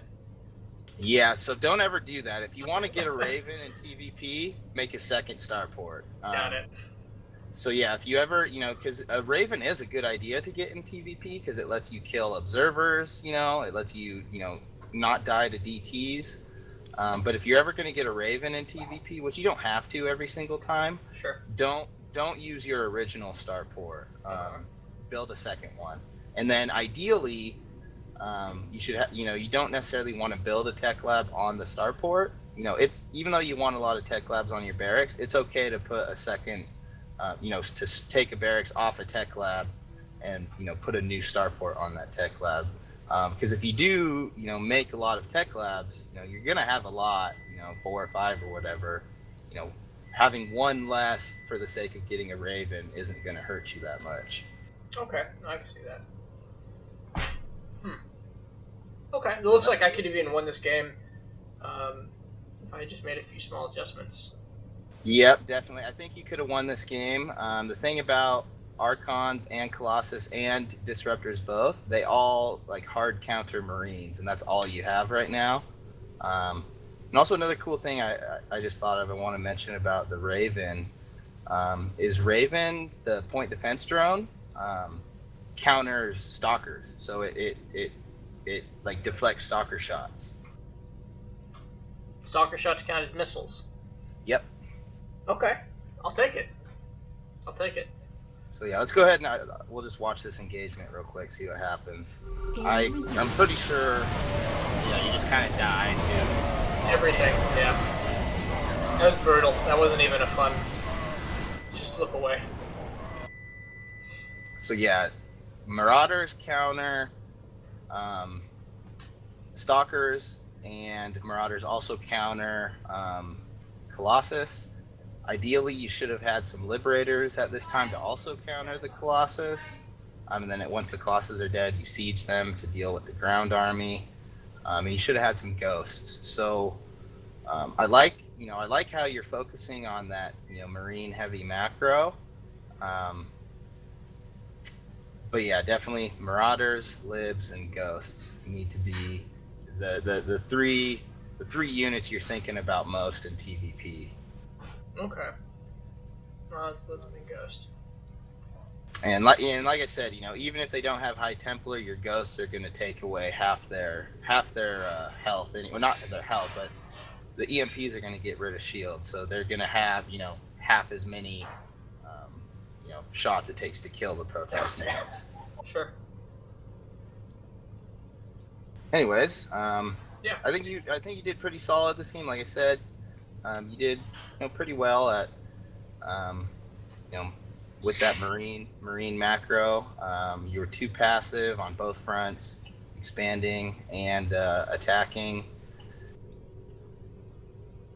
And so yeah, I think that's all I really have to say about this game. Let's go ahead and we'll go into teaching you a build order. All right, gonna take a quick break. Just gonna use the bathroom and get a drink and come back. All right, go ahead. I'm gonna take a break as well. Okay.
Okay, I'm back. Let me go ahead and... Ooh, it's beeping. Microphone activated. Hey, I'm back here.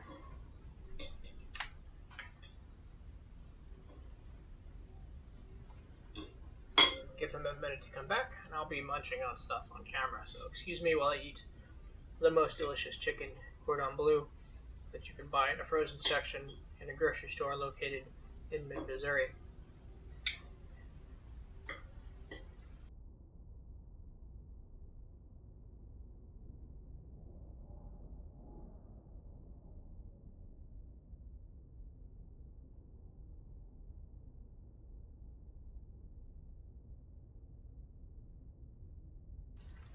I mean, I'm not from the middle of Missouri.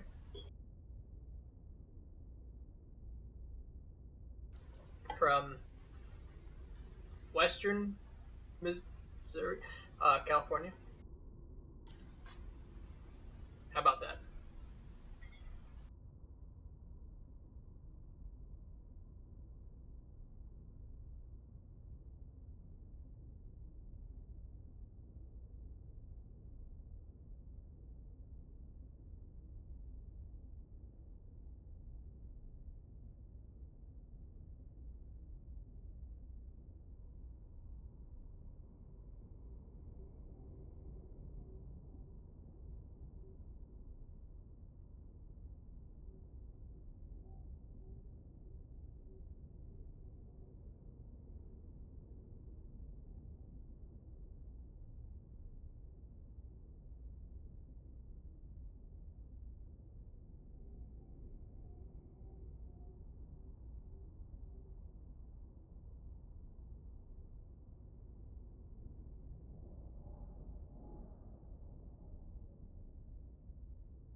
All right, hey, you back?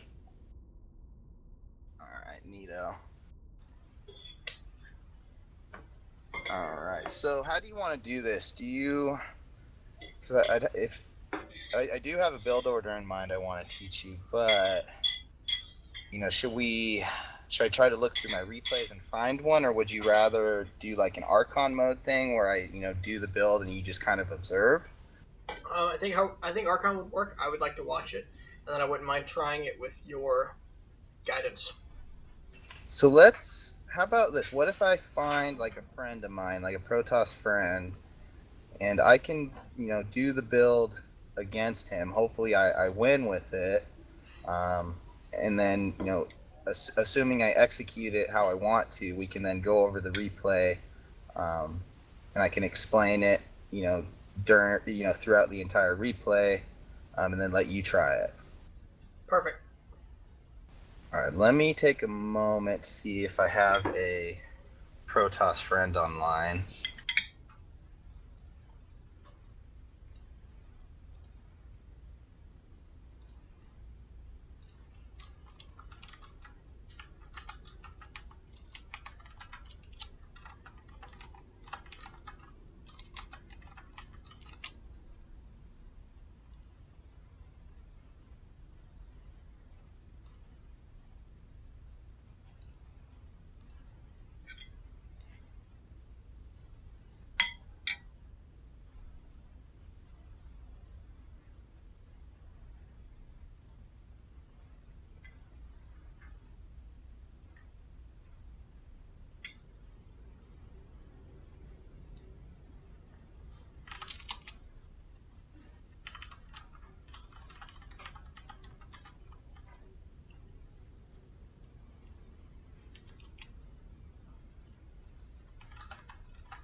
All right, I have one friend who just told me in 10 minutes he'd be available to play a practice game real quick. Let me see if I can find someone else.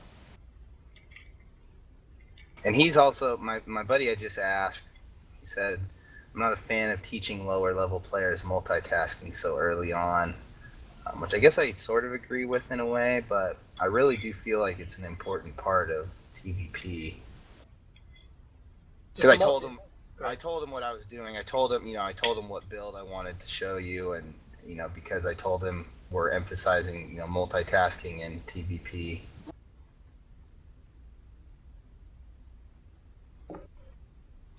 Let me see here.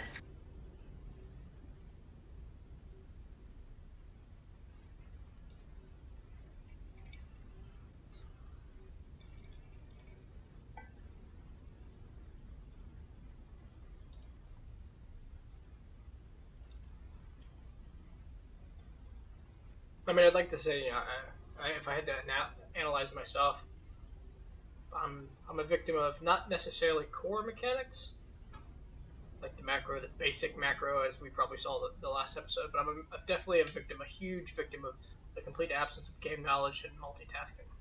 Like, if there was a place to improve, it would be those two. If it's just about making a bigger army of stuff that doesn't matter, I think I'm much higher level than gold. But I'm getting to the point where what I have and what I'm doing with it matters a lot.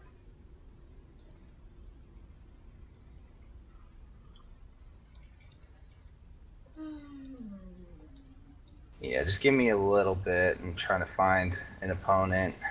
Sure. No rush.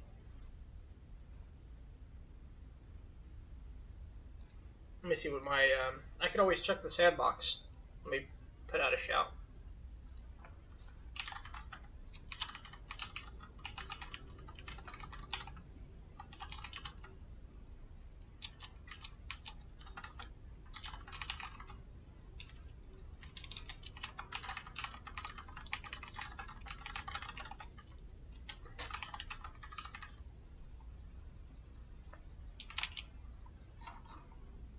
Usually decently responsive.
Oh, might have one. I think I've worked with them before.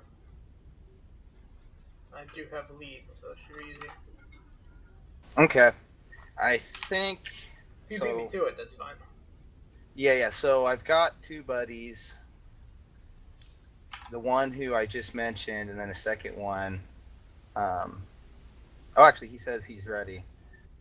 So let's do this. Promote your leader, then. Oh, wrong button. That button. Promote to leader.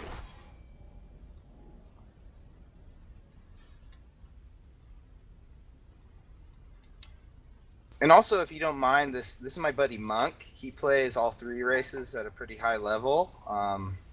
He'd probably be down to hop in and help out with the coaching if that's okay with you. Yeah, I have no problem. Cool. Yeah, when we can both, help you out. I'm all for making new friends.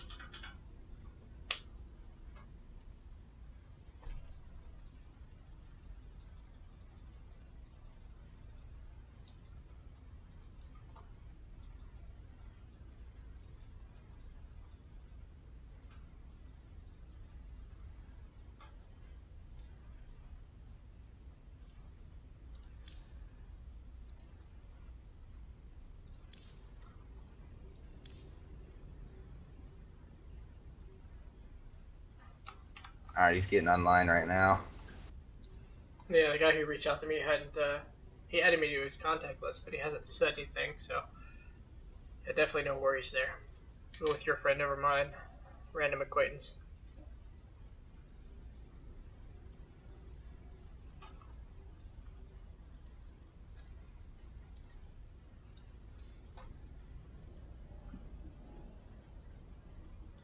So hopefully this doesn't get like too like mind gamey, since I did tell him what build I wanted to teach you. So well, he doesn't just hard counter it. Yeah, exactly. Like put all his units in the exact right position and build the exact right stuff to counter it.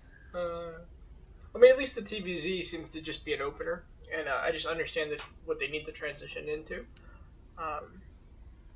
And that's definitely what TVZ is. It's definitely the focus in TVZ is a lot more on the opener, and then you kind of, just like a Zerg plays reactionary, you as a Terran want to play reactionary to the Zerg.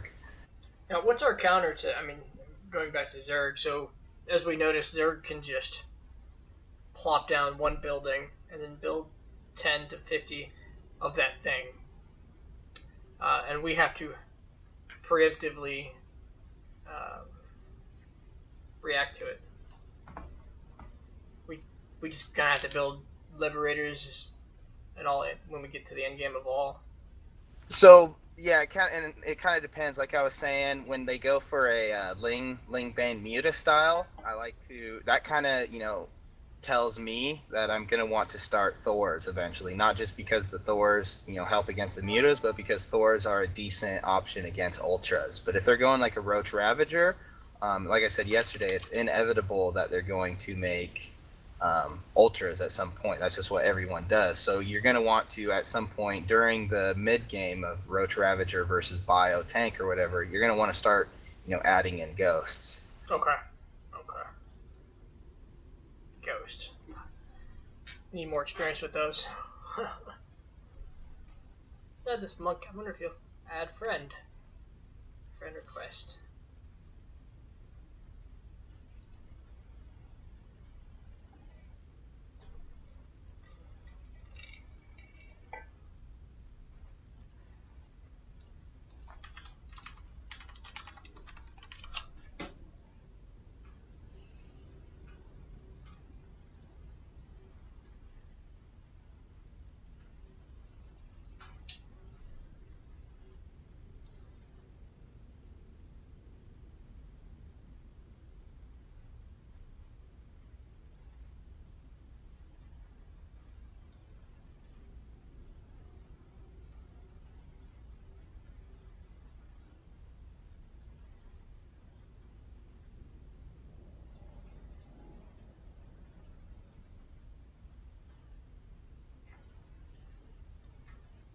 And so I can't promise you I'm gonna win. Like I said, hopefully I win.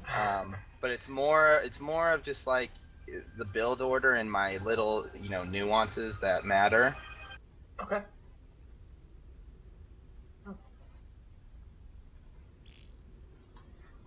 I mean, with the last build you showed me, I've gotten to the point where I get to the factory and the barracks reactor creation and the switch, and I have to keep replaying up to that point because I fumble so hard on it, it forces me to reset. Sorry, I just took my headphones off for a second. Did you say something? Yeah, I was saying no worries. For the TVZ build I'm working on, I get to the point where I do the barracks factory switch, and I usually stumble on it, and it pulls me back a bit.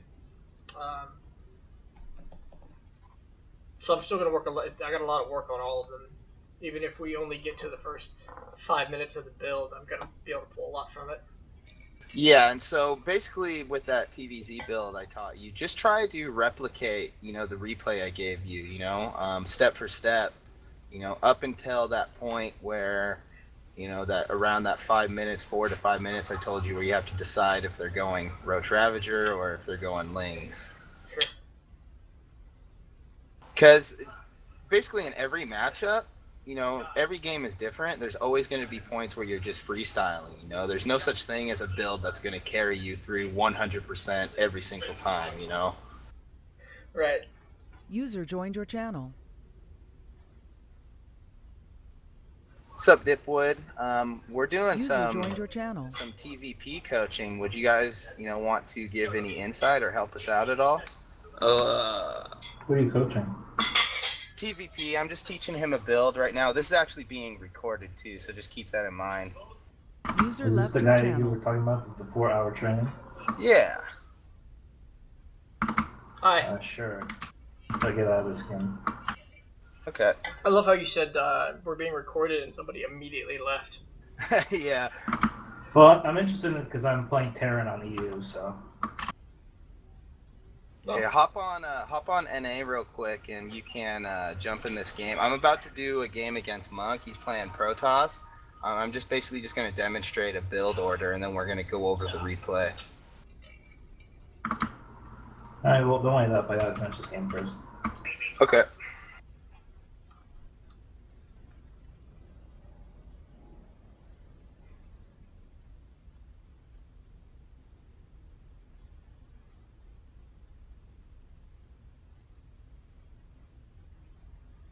All right, and I apologize. I might not talk a whole lot during the game, so just keep that in mind. I'll just keep quiet and watch. I'm watching you play the games. It has given me a lot of insight, so this will be the first TvP I've watched you go at.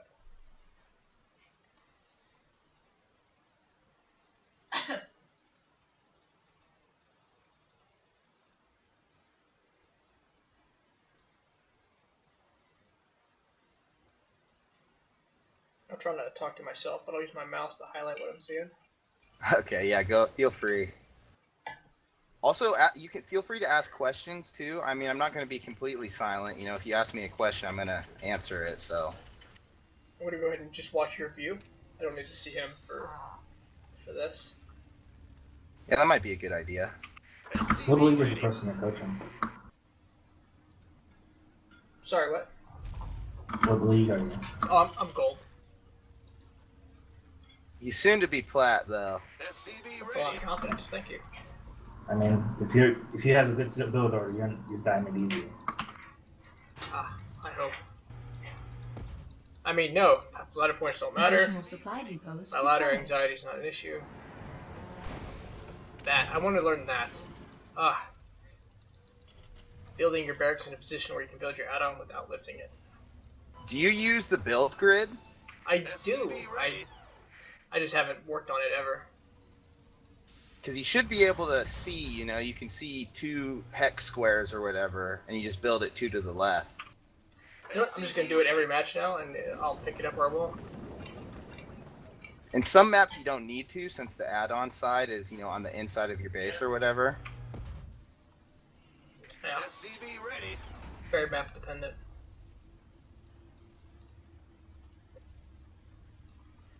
Hi, probe.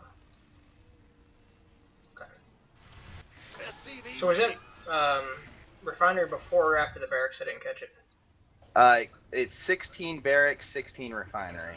Okay.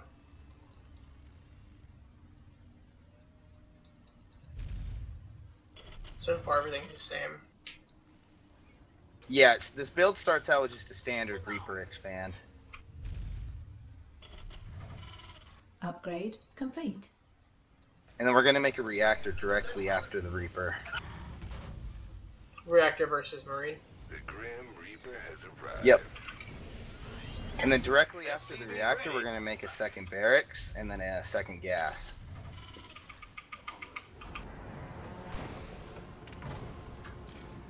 This is okay. And then at 100 gas, we want our factory, which I'm about to plop down. I want to count his pylons. I see 1. I see 2. I didn't see it, but he's got a gateway over there. And he's got a nexus, so I know he's not proxying me. So 2 and an expansion, no proxy. Yep. Okay.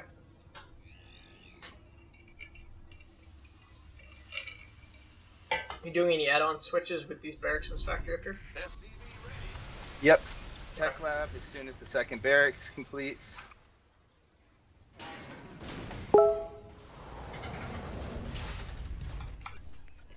And then I put my my Reaper on patrol outside of his base, just so I can see if he's got anything coming my way. Add-on complete. SCV ready. Depot after the starport. Stim as soon as you have 100 gas after the starport. SCV ready. This better be good. I'm starting to get a little oversaturated, so I'm going to transfer a few SCVs.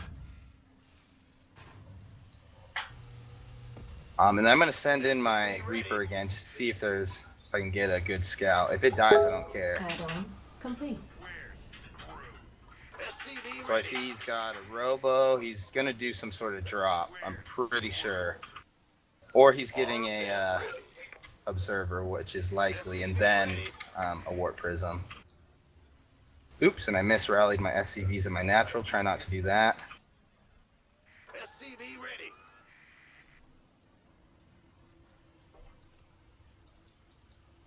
SCV ready. And I'm going for a Widow Mine drop. SCV ready. Glad he's not in Ready for dust-off. TeamSpeak. SCV ready. Go, go, go. My third gas is a little bit late. You want it at 420. It's like, I got it at like 440, so it's 20 seconds late-ish. A little bit supply block, that's bad. Do you ever do a supply drop? I try not to. But you do when you have to. And then around 5 minutes, I have not as many Marines as I want, but you should have 16 Marines at 5 minutes, and you send those to attack. SCV ready. Mineral field depleted. Take your third.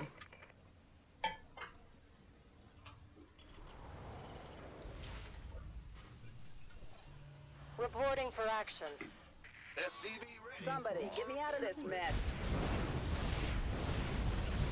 Try to keep the medevac alive to meet up with your Add-on Marines. complete. SCV ready. Liberation is at hand. You want a piece of me, boy? Who wants SCV ready. Armed and ready. That was an all-army key, wasn't it? Yep, it was. Gangway coming through. 3 more barracks since I started my third. Go, go, go. SCV ready. This better be good. So you're opting Widow Mines over tanks. Because he saw... And that's until I figure out Additional exactly what he's doing with his robo. Okay. Who wants some?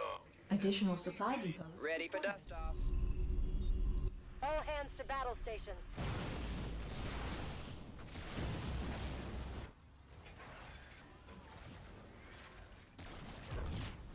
SCV ready. Gangway coming through. Mineral I'm going to field make 3 tech depleted. labs on these barracks about to finish. SCV ready. Research complete. Ready for dust-off. Upgrade And I've got complete. about 4 medevacs, so I'm going to start making some libs. SCV ready.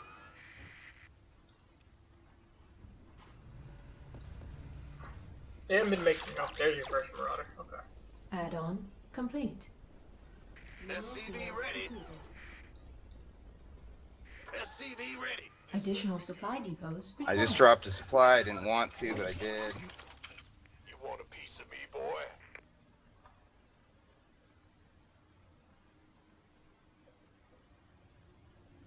Additional So right now I just want to have a map presence. I want to be out on the map. Additional supply depots. SCV ready. Liberation is SCV ready. reporting for action.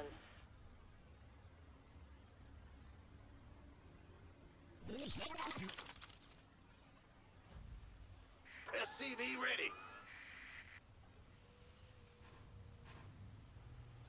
Armed and ready. Gangway coming through. Your forces are under attack. SCV ready. SCV ready.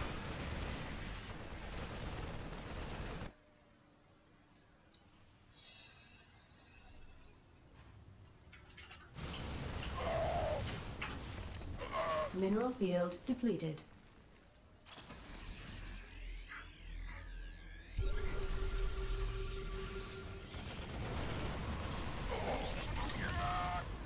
This better be good. Mineral field depleted. Kaboom, baby! Reporting for action. We could use some help here. Oh, it's on. Liberation is at hand.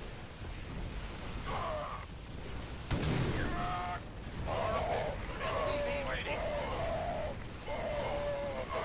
Want some? Kaboom, baby! Armed and ready. Oh, it's on. You want a piece of me, boy?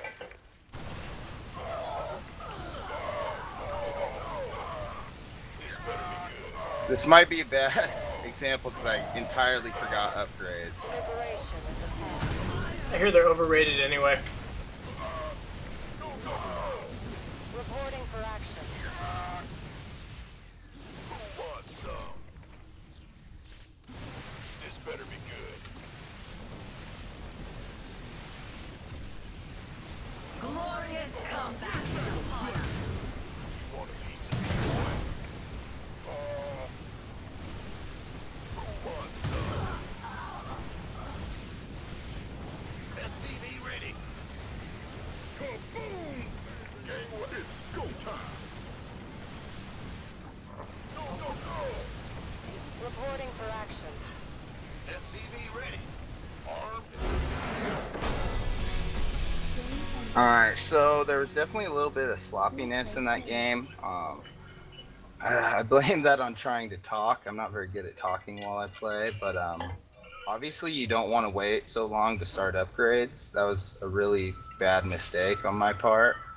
Hopefully you saw the gist of everything. I did hit an all-army hotkey a couple times more than I wanted to. Was that did you ever get into Marauders? I missed that. So I started, once I built the 3 extra barracks, all with tech labs, that's when I start going real Marauder heavy. Okay.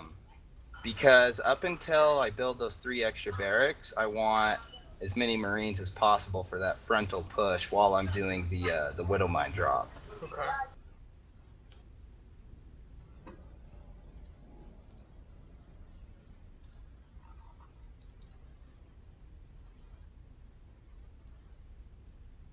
And I'm going to ask for if Monk has any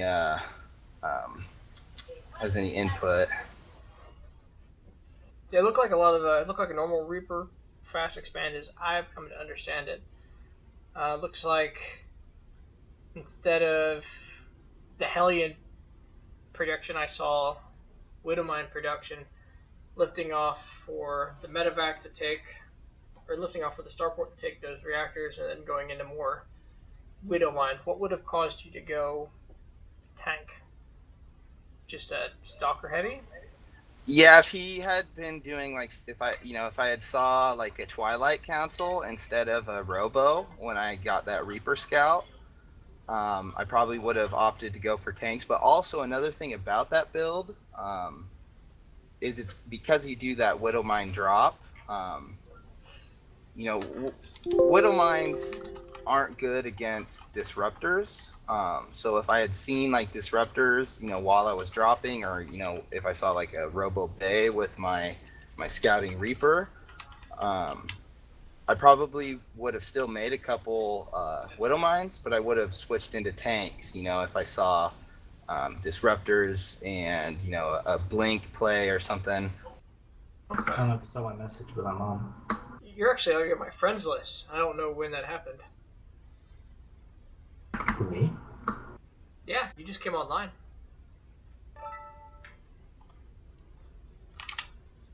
I'm Salmon. Small world. You're not on my friends list.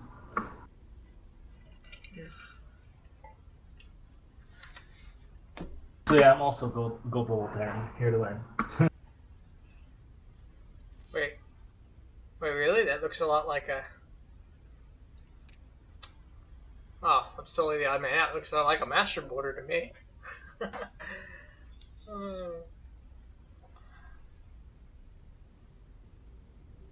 So as you can see in chat, I'm asking Monk if he's got like any Mhm. input on that game or anything.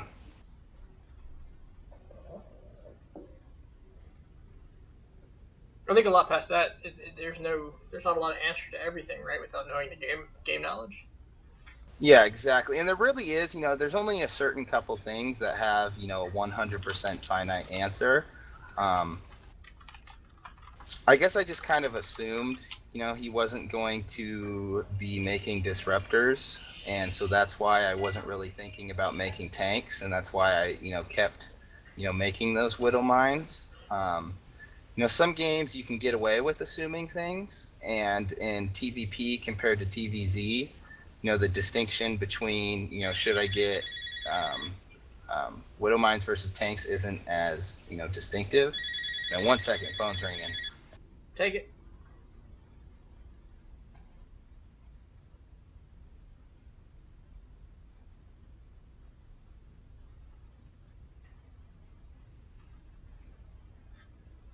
Do I have that replay? That's a good question. I do.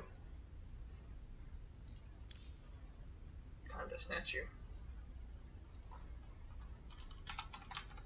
So yeah, basically Widow mines are, they're never I guess a bad idea per se in TvP. Like it's not as bad of an idea to make Widow mines in TvP as it is in TvZ if they're not going Ling Bane. Because Widow mines do bonus to shield. It's just things like disruptors can kill Widow mines, from a pretty far range. And also if they have observers, they can outrange Widow mines with stalkers. So the distinction isn't as stark, like with TvZ, you definitely don't want tanks against Lings. I mean, you can get away with it.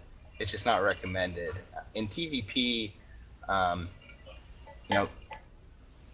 like I said, it's just not such a stark distinction. You can get away with making tanks or Widow mines regardless of their composition in TvP. Okay. Except for when they go high immortal counts, then you're just wasting time making tanks. If they have 5, 6, 7 immortals, Some morals just completely wreck. Okay. completely wreck tanks.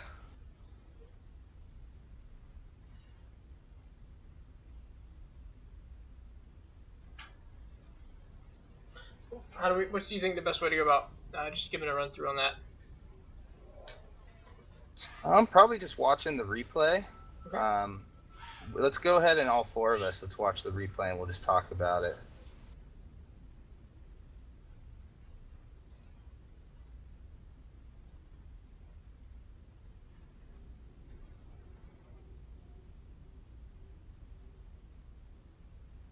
Also, in an hour, I have a tournament I want to play in, so I'm probably here in like 30 minutes or so. I'm probably gonna have to call it a day for the coaching. Yeah, that's a good timing. I want to go into that daily video of mine, and then I'll invite you some 3v3 or 4v4 if you want to do that afterwards. Just kind of get some time behind the keyboard. I still try to make this a fun and social game rather than just pure 1v1 practice.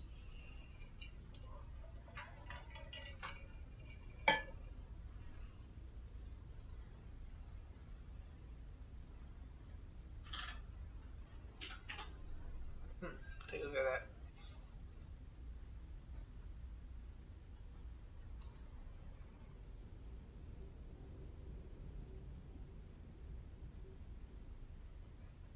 So what Monk is saying right now is I put my second barracks too close to the ramp. So when he had an adept at the top of the ramp, even though he couldn't get in, he could still see my second barracks. And you kind of want to hide that. When an adept comes up your ramp, you don't want them to see anything in your base besides whatever's at the ramp. Huh, I thought that was pretty far back. Okay.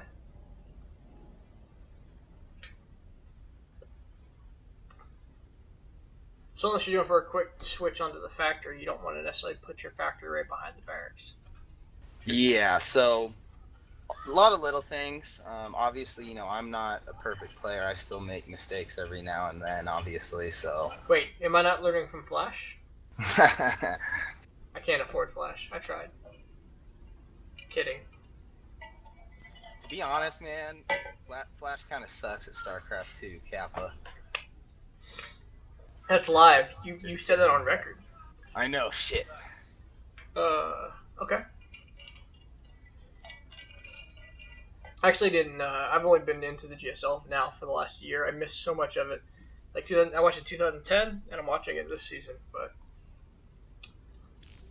I guess I missed out on a lot of Flash play.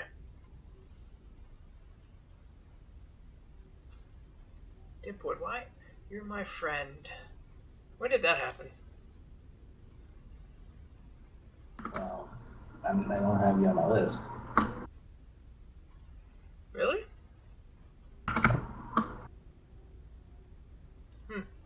You're on my friends in Starcraft 2 list.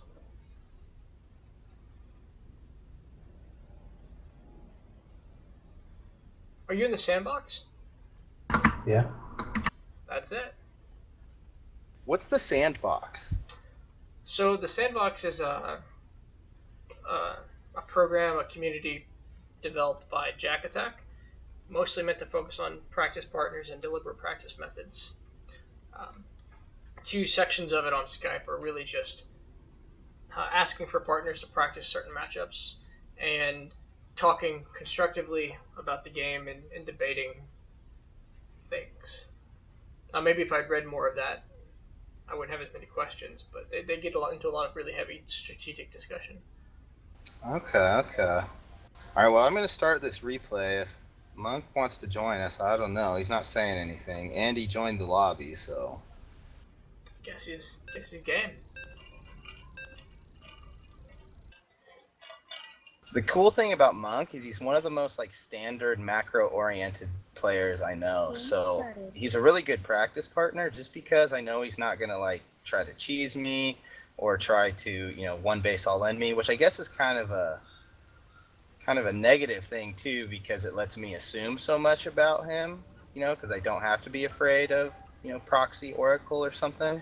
Whereas on ladder, you do have to be worried about that kind of stuff. Is he a random player? No, he's a Terran main, but he used to be Grandmaster with Protoss and Wings of Liberty.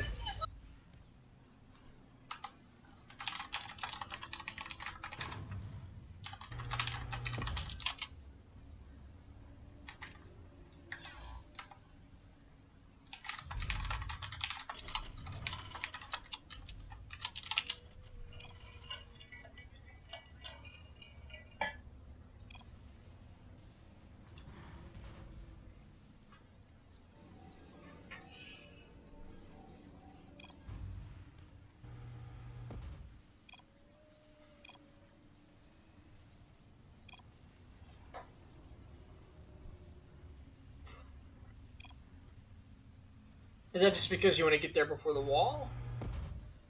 Yeah, so in TvT, you want to scout with an SCV not only to get there before the wall, but because the matchup's so volatile, you know what I'm saying? There's so many different things that could happen, as you saw in my games today, or like my games against Mimo yesterday. The reason I didn't scout in the second game you watched me play today against Bex is just because I've only played that map like 2 or 3 times, and I just don't really have a good idea of, you know, what my scouting pattern should be on that map. So I was just kind of being a little bit greedy, feeling like I could get away without SCV scouting. So when I get the SCV over there, it's looking for 2 pylons. Yeah, you're looking for 2 pylons, and you're looking for a probe going down to the natural to build his natural. You also want to, you know, keep an eye on his gas, as always. Monk's trying to draw the line of where not to build buildings. So he saw that, huh? So one thing I'll point out, you know, like I said, I forgot upgrades last game almost entirely, which is really, really bad. You never want to do that. I'll point out where I feel you should start thinking about getting upgrades when the time comes. So 2 barracks. So barracks, factory. Barracks, Reaper, Reactor, Barracks, Factory. Oh, wait, let me say that again. Barracks, Reactor. No, shit. Barracks, Reaper, Reactor, Barracks, Second Gas, Factory, Tech Lab. Okay. That sounds like it's a very quick.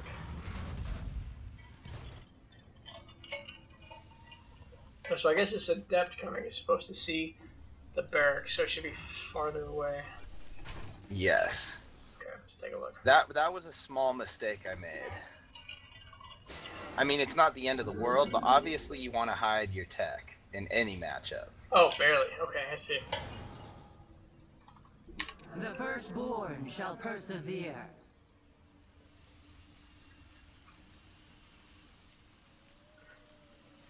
Now you have 4 buildings down. Does that mean that that barracks was definitely second, or could it have been the 4th building you made? No, you want it to be the second because you want to get your stim as soon as you can off of that tech lab. So what he learns there is that you're going to get a quick stem. And if he's seen this build before, he can also, you know, make inferences and, you know, kind of expect this sort of build. Oh yeah, I see what you meant earlier by your rally.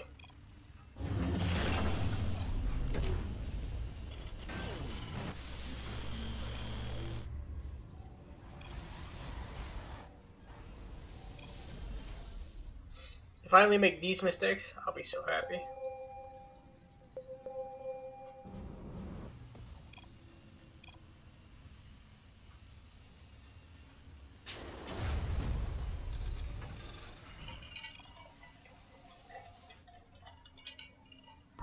What is this build? Just a bunch of Marines and then you throw a Liberator at them? So we're focusing on like multi-pronged aggression. So I'm doing a Widowmine drop. He defends the Widowmine drop actually pretty well, but it's a Widowmine drop with a light Marine pressure followed up by Liberator harass. So we're hitting him at 3 different angles. We're hitting him with the Widowmines, we're hitting him in the front with the Marines, and then we're hitting him, you know, in his main with a Liberator and in his natural with the Liberator. I kind of screw up. I hit the all army hotkey here in a second, send my Liberator halfway back across the map.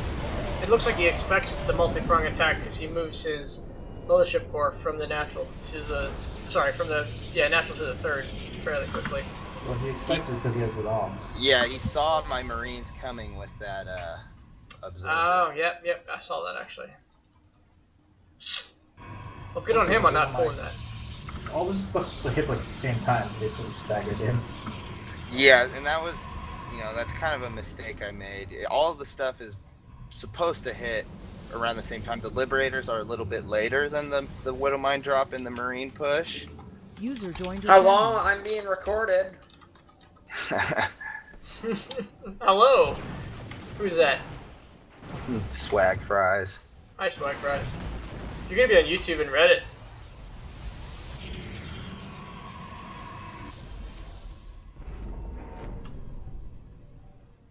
I'm gonna do this. No, I don't want to be on fucking Reddit. Fuck that shit. I'm banning you from TeamSpeak. Jesus Christ, Siegfried, go away.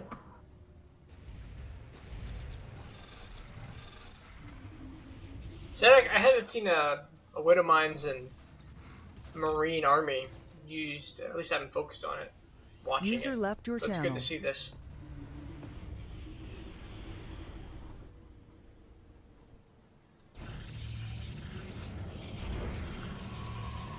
Oh, so much from Monk. Let's see.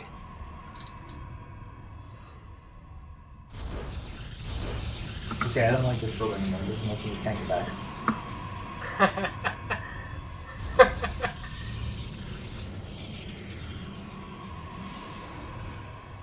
I can also teach you a super greedy 3-base build that uses tank evacs. I mean, really, whatever you built, whatever you show me here, I'm going to practice religiously as my new TvP. I think this build is a pretty good one for you to practice.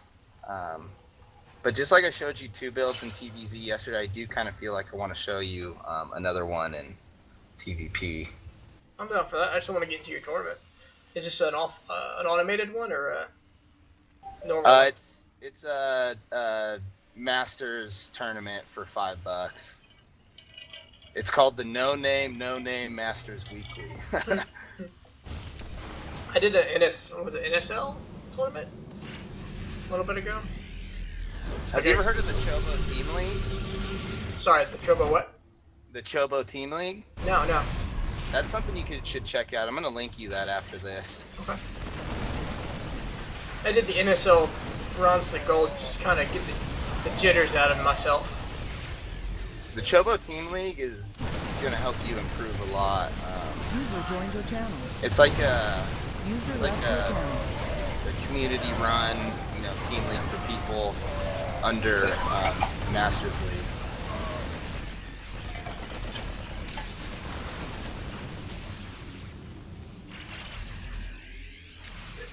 Shoot, I feel like I should have been talking more throughout this replay, but let me pause this. Game paused. After I got the 4th gas in my natural, that's when I should have started double NG Bay upgrades. I got tiny bit tunnel visioned here, because I was trying to end the game with this push. Mm-hmm. But once you have 4 gases, that's when you should be thinking about getting your upgrades started. Because once you have 4 gases, you can support, the 100 it takes for each upgrade, and then also, all your other gas units, Liberators, Widow Mines, etc. Do you recommend when do you recommend double NG upgrades versus single Engineer Bay upgrades?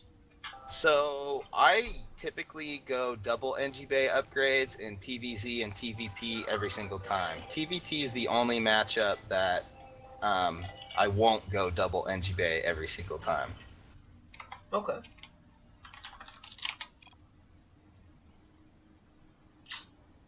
Okay, yeah, I did see he pulled a lot of Widow probes over here, and I was wondering what happened for a minute.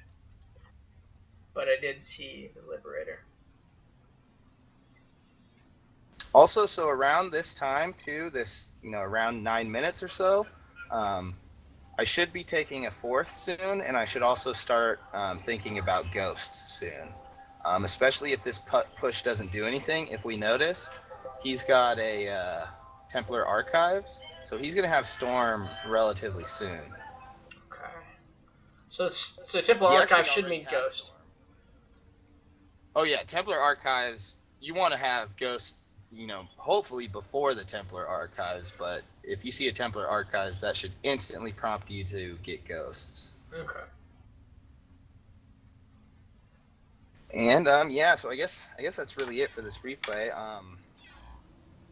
Is there anything?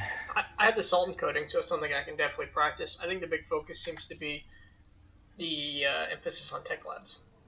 Yeah, and so like Monk was saying, he's saying he thinks it's better to, on those 3 new barracks, he's saying it's better to get 2 tech labs and a reactor. So think about that. I'm probably going to start doing that now. Didn't you do that? 2 tech labs and a reactor? No, so if you look, these 3 barracks I have on the right, they all have tech labs. Wait, were you saying 2 reactors and a tech lab? 2 tech labs and a reactor. I might have said that backwards. So this would have been, you would have had a total of 2 reactors, 3 tech labs. Yeah, 2 reactors, 3 tech labs total. Got it. So when you went an additional 3. Okay, I get it. And also, as you can see, my macro isn't doing that great. I have a lot of units queued up on my barracks. Try not to do that. Little things like that I still have trouble with. Okay. Yeah, that's a lot. I guess that is a lot of minerals. I'm not one to judge, but it is. Marines and Tech Lab buildings. And the game does, I guess, a pretty good job of queuing up the right units and the right buildings until you get past the initial point.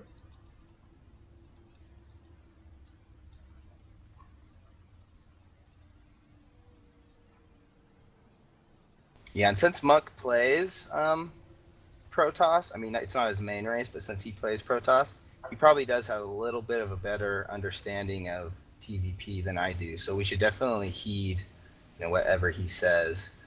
Basically, with this build, focus on, when you start practicing it, focus on everything up until the third base. And then after that, just like I said earlier, every game gets to a point where it's kind of freestyle, but just get to a point where you can comfortably execute this build up until the third base. And then it's kind of, you kind of play reactionary from there. You decide if you want to start making tanks, you decide, you want to do 3 tech labs versus 2 tech labs in a reactor. You start, taking upgrades after your 4th gas, et cetera, et cetera. Okay.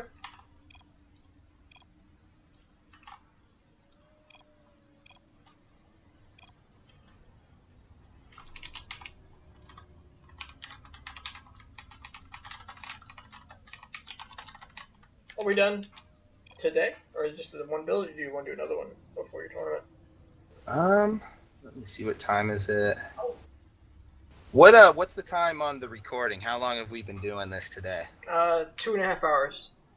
2.5 hours. So that puts us at what, 6 total? Which would leave a good rounded 2 hours to do TvT, which, as I understand, is your forte. Yeah, so let's go ahead and we'll call it for now. I'll go ahead and I'll send you that other build order I want to teach you. I'll send you a replay of it or whatever. Mm-hmm. Something I can look at on my own for sure. Yeah, and then User disconnected from your channel. So yeah. Anyways, okay. Go ahead. I'm gonna get ready for that tournament, or I'm actually gonna step away from the computer for a little bit before that. But sure.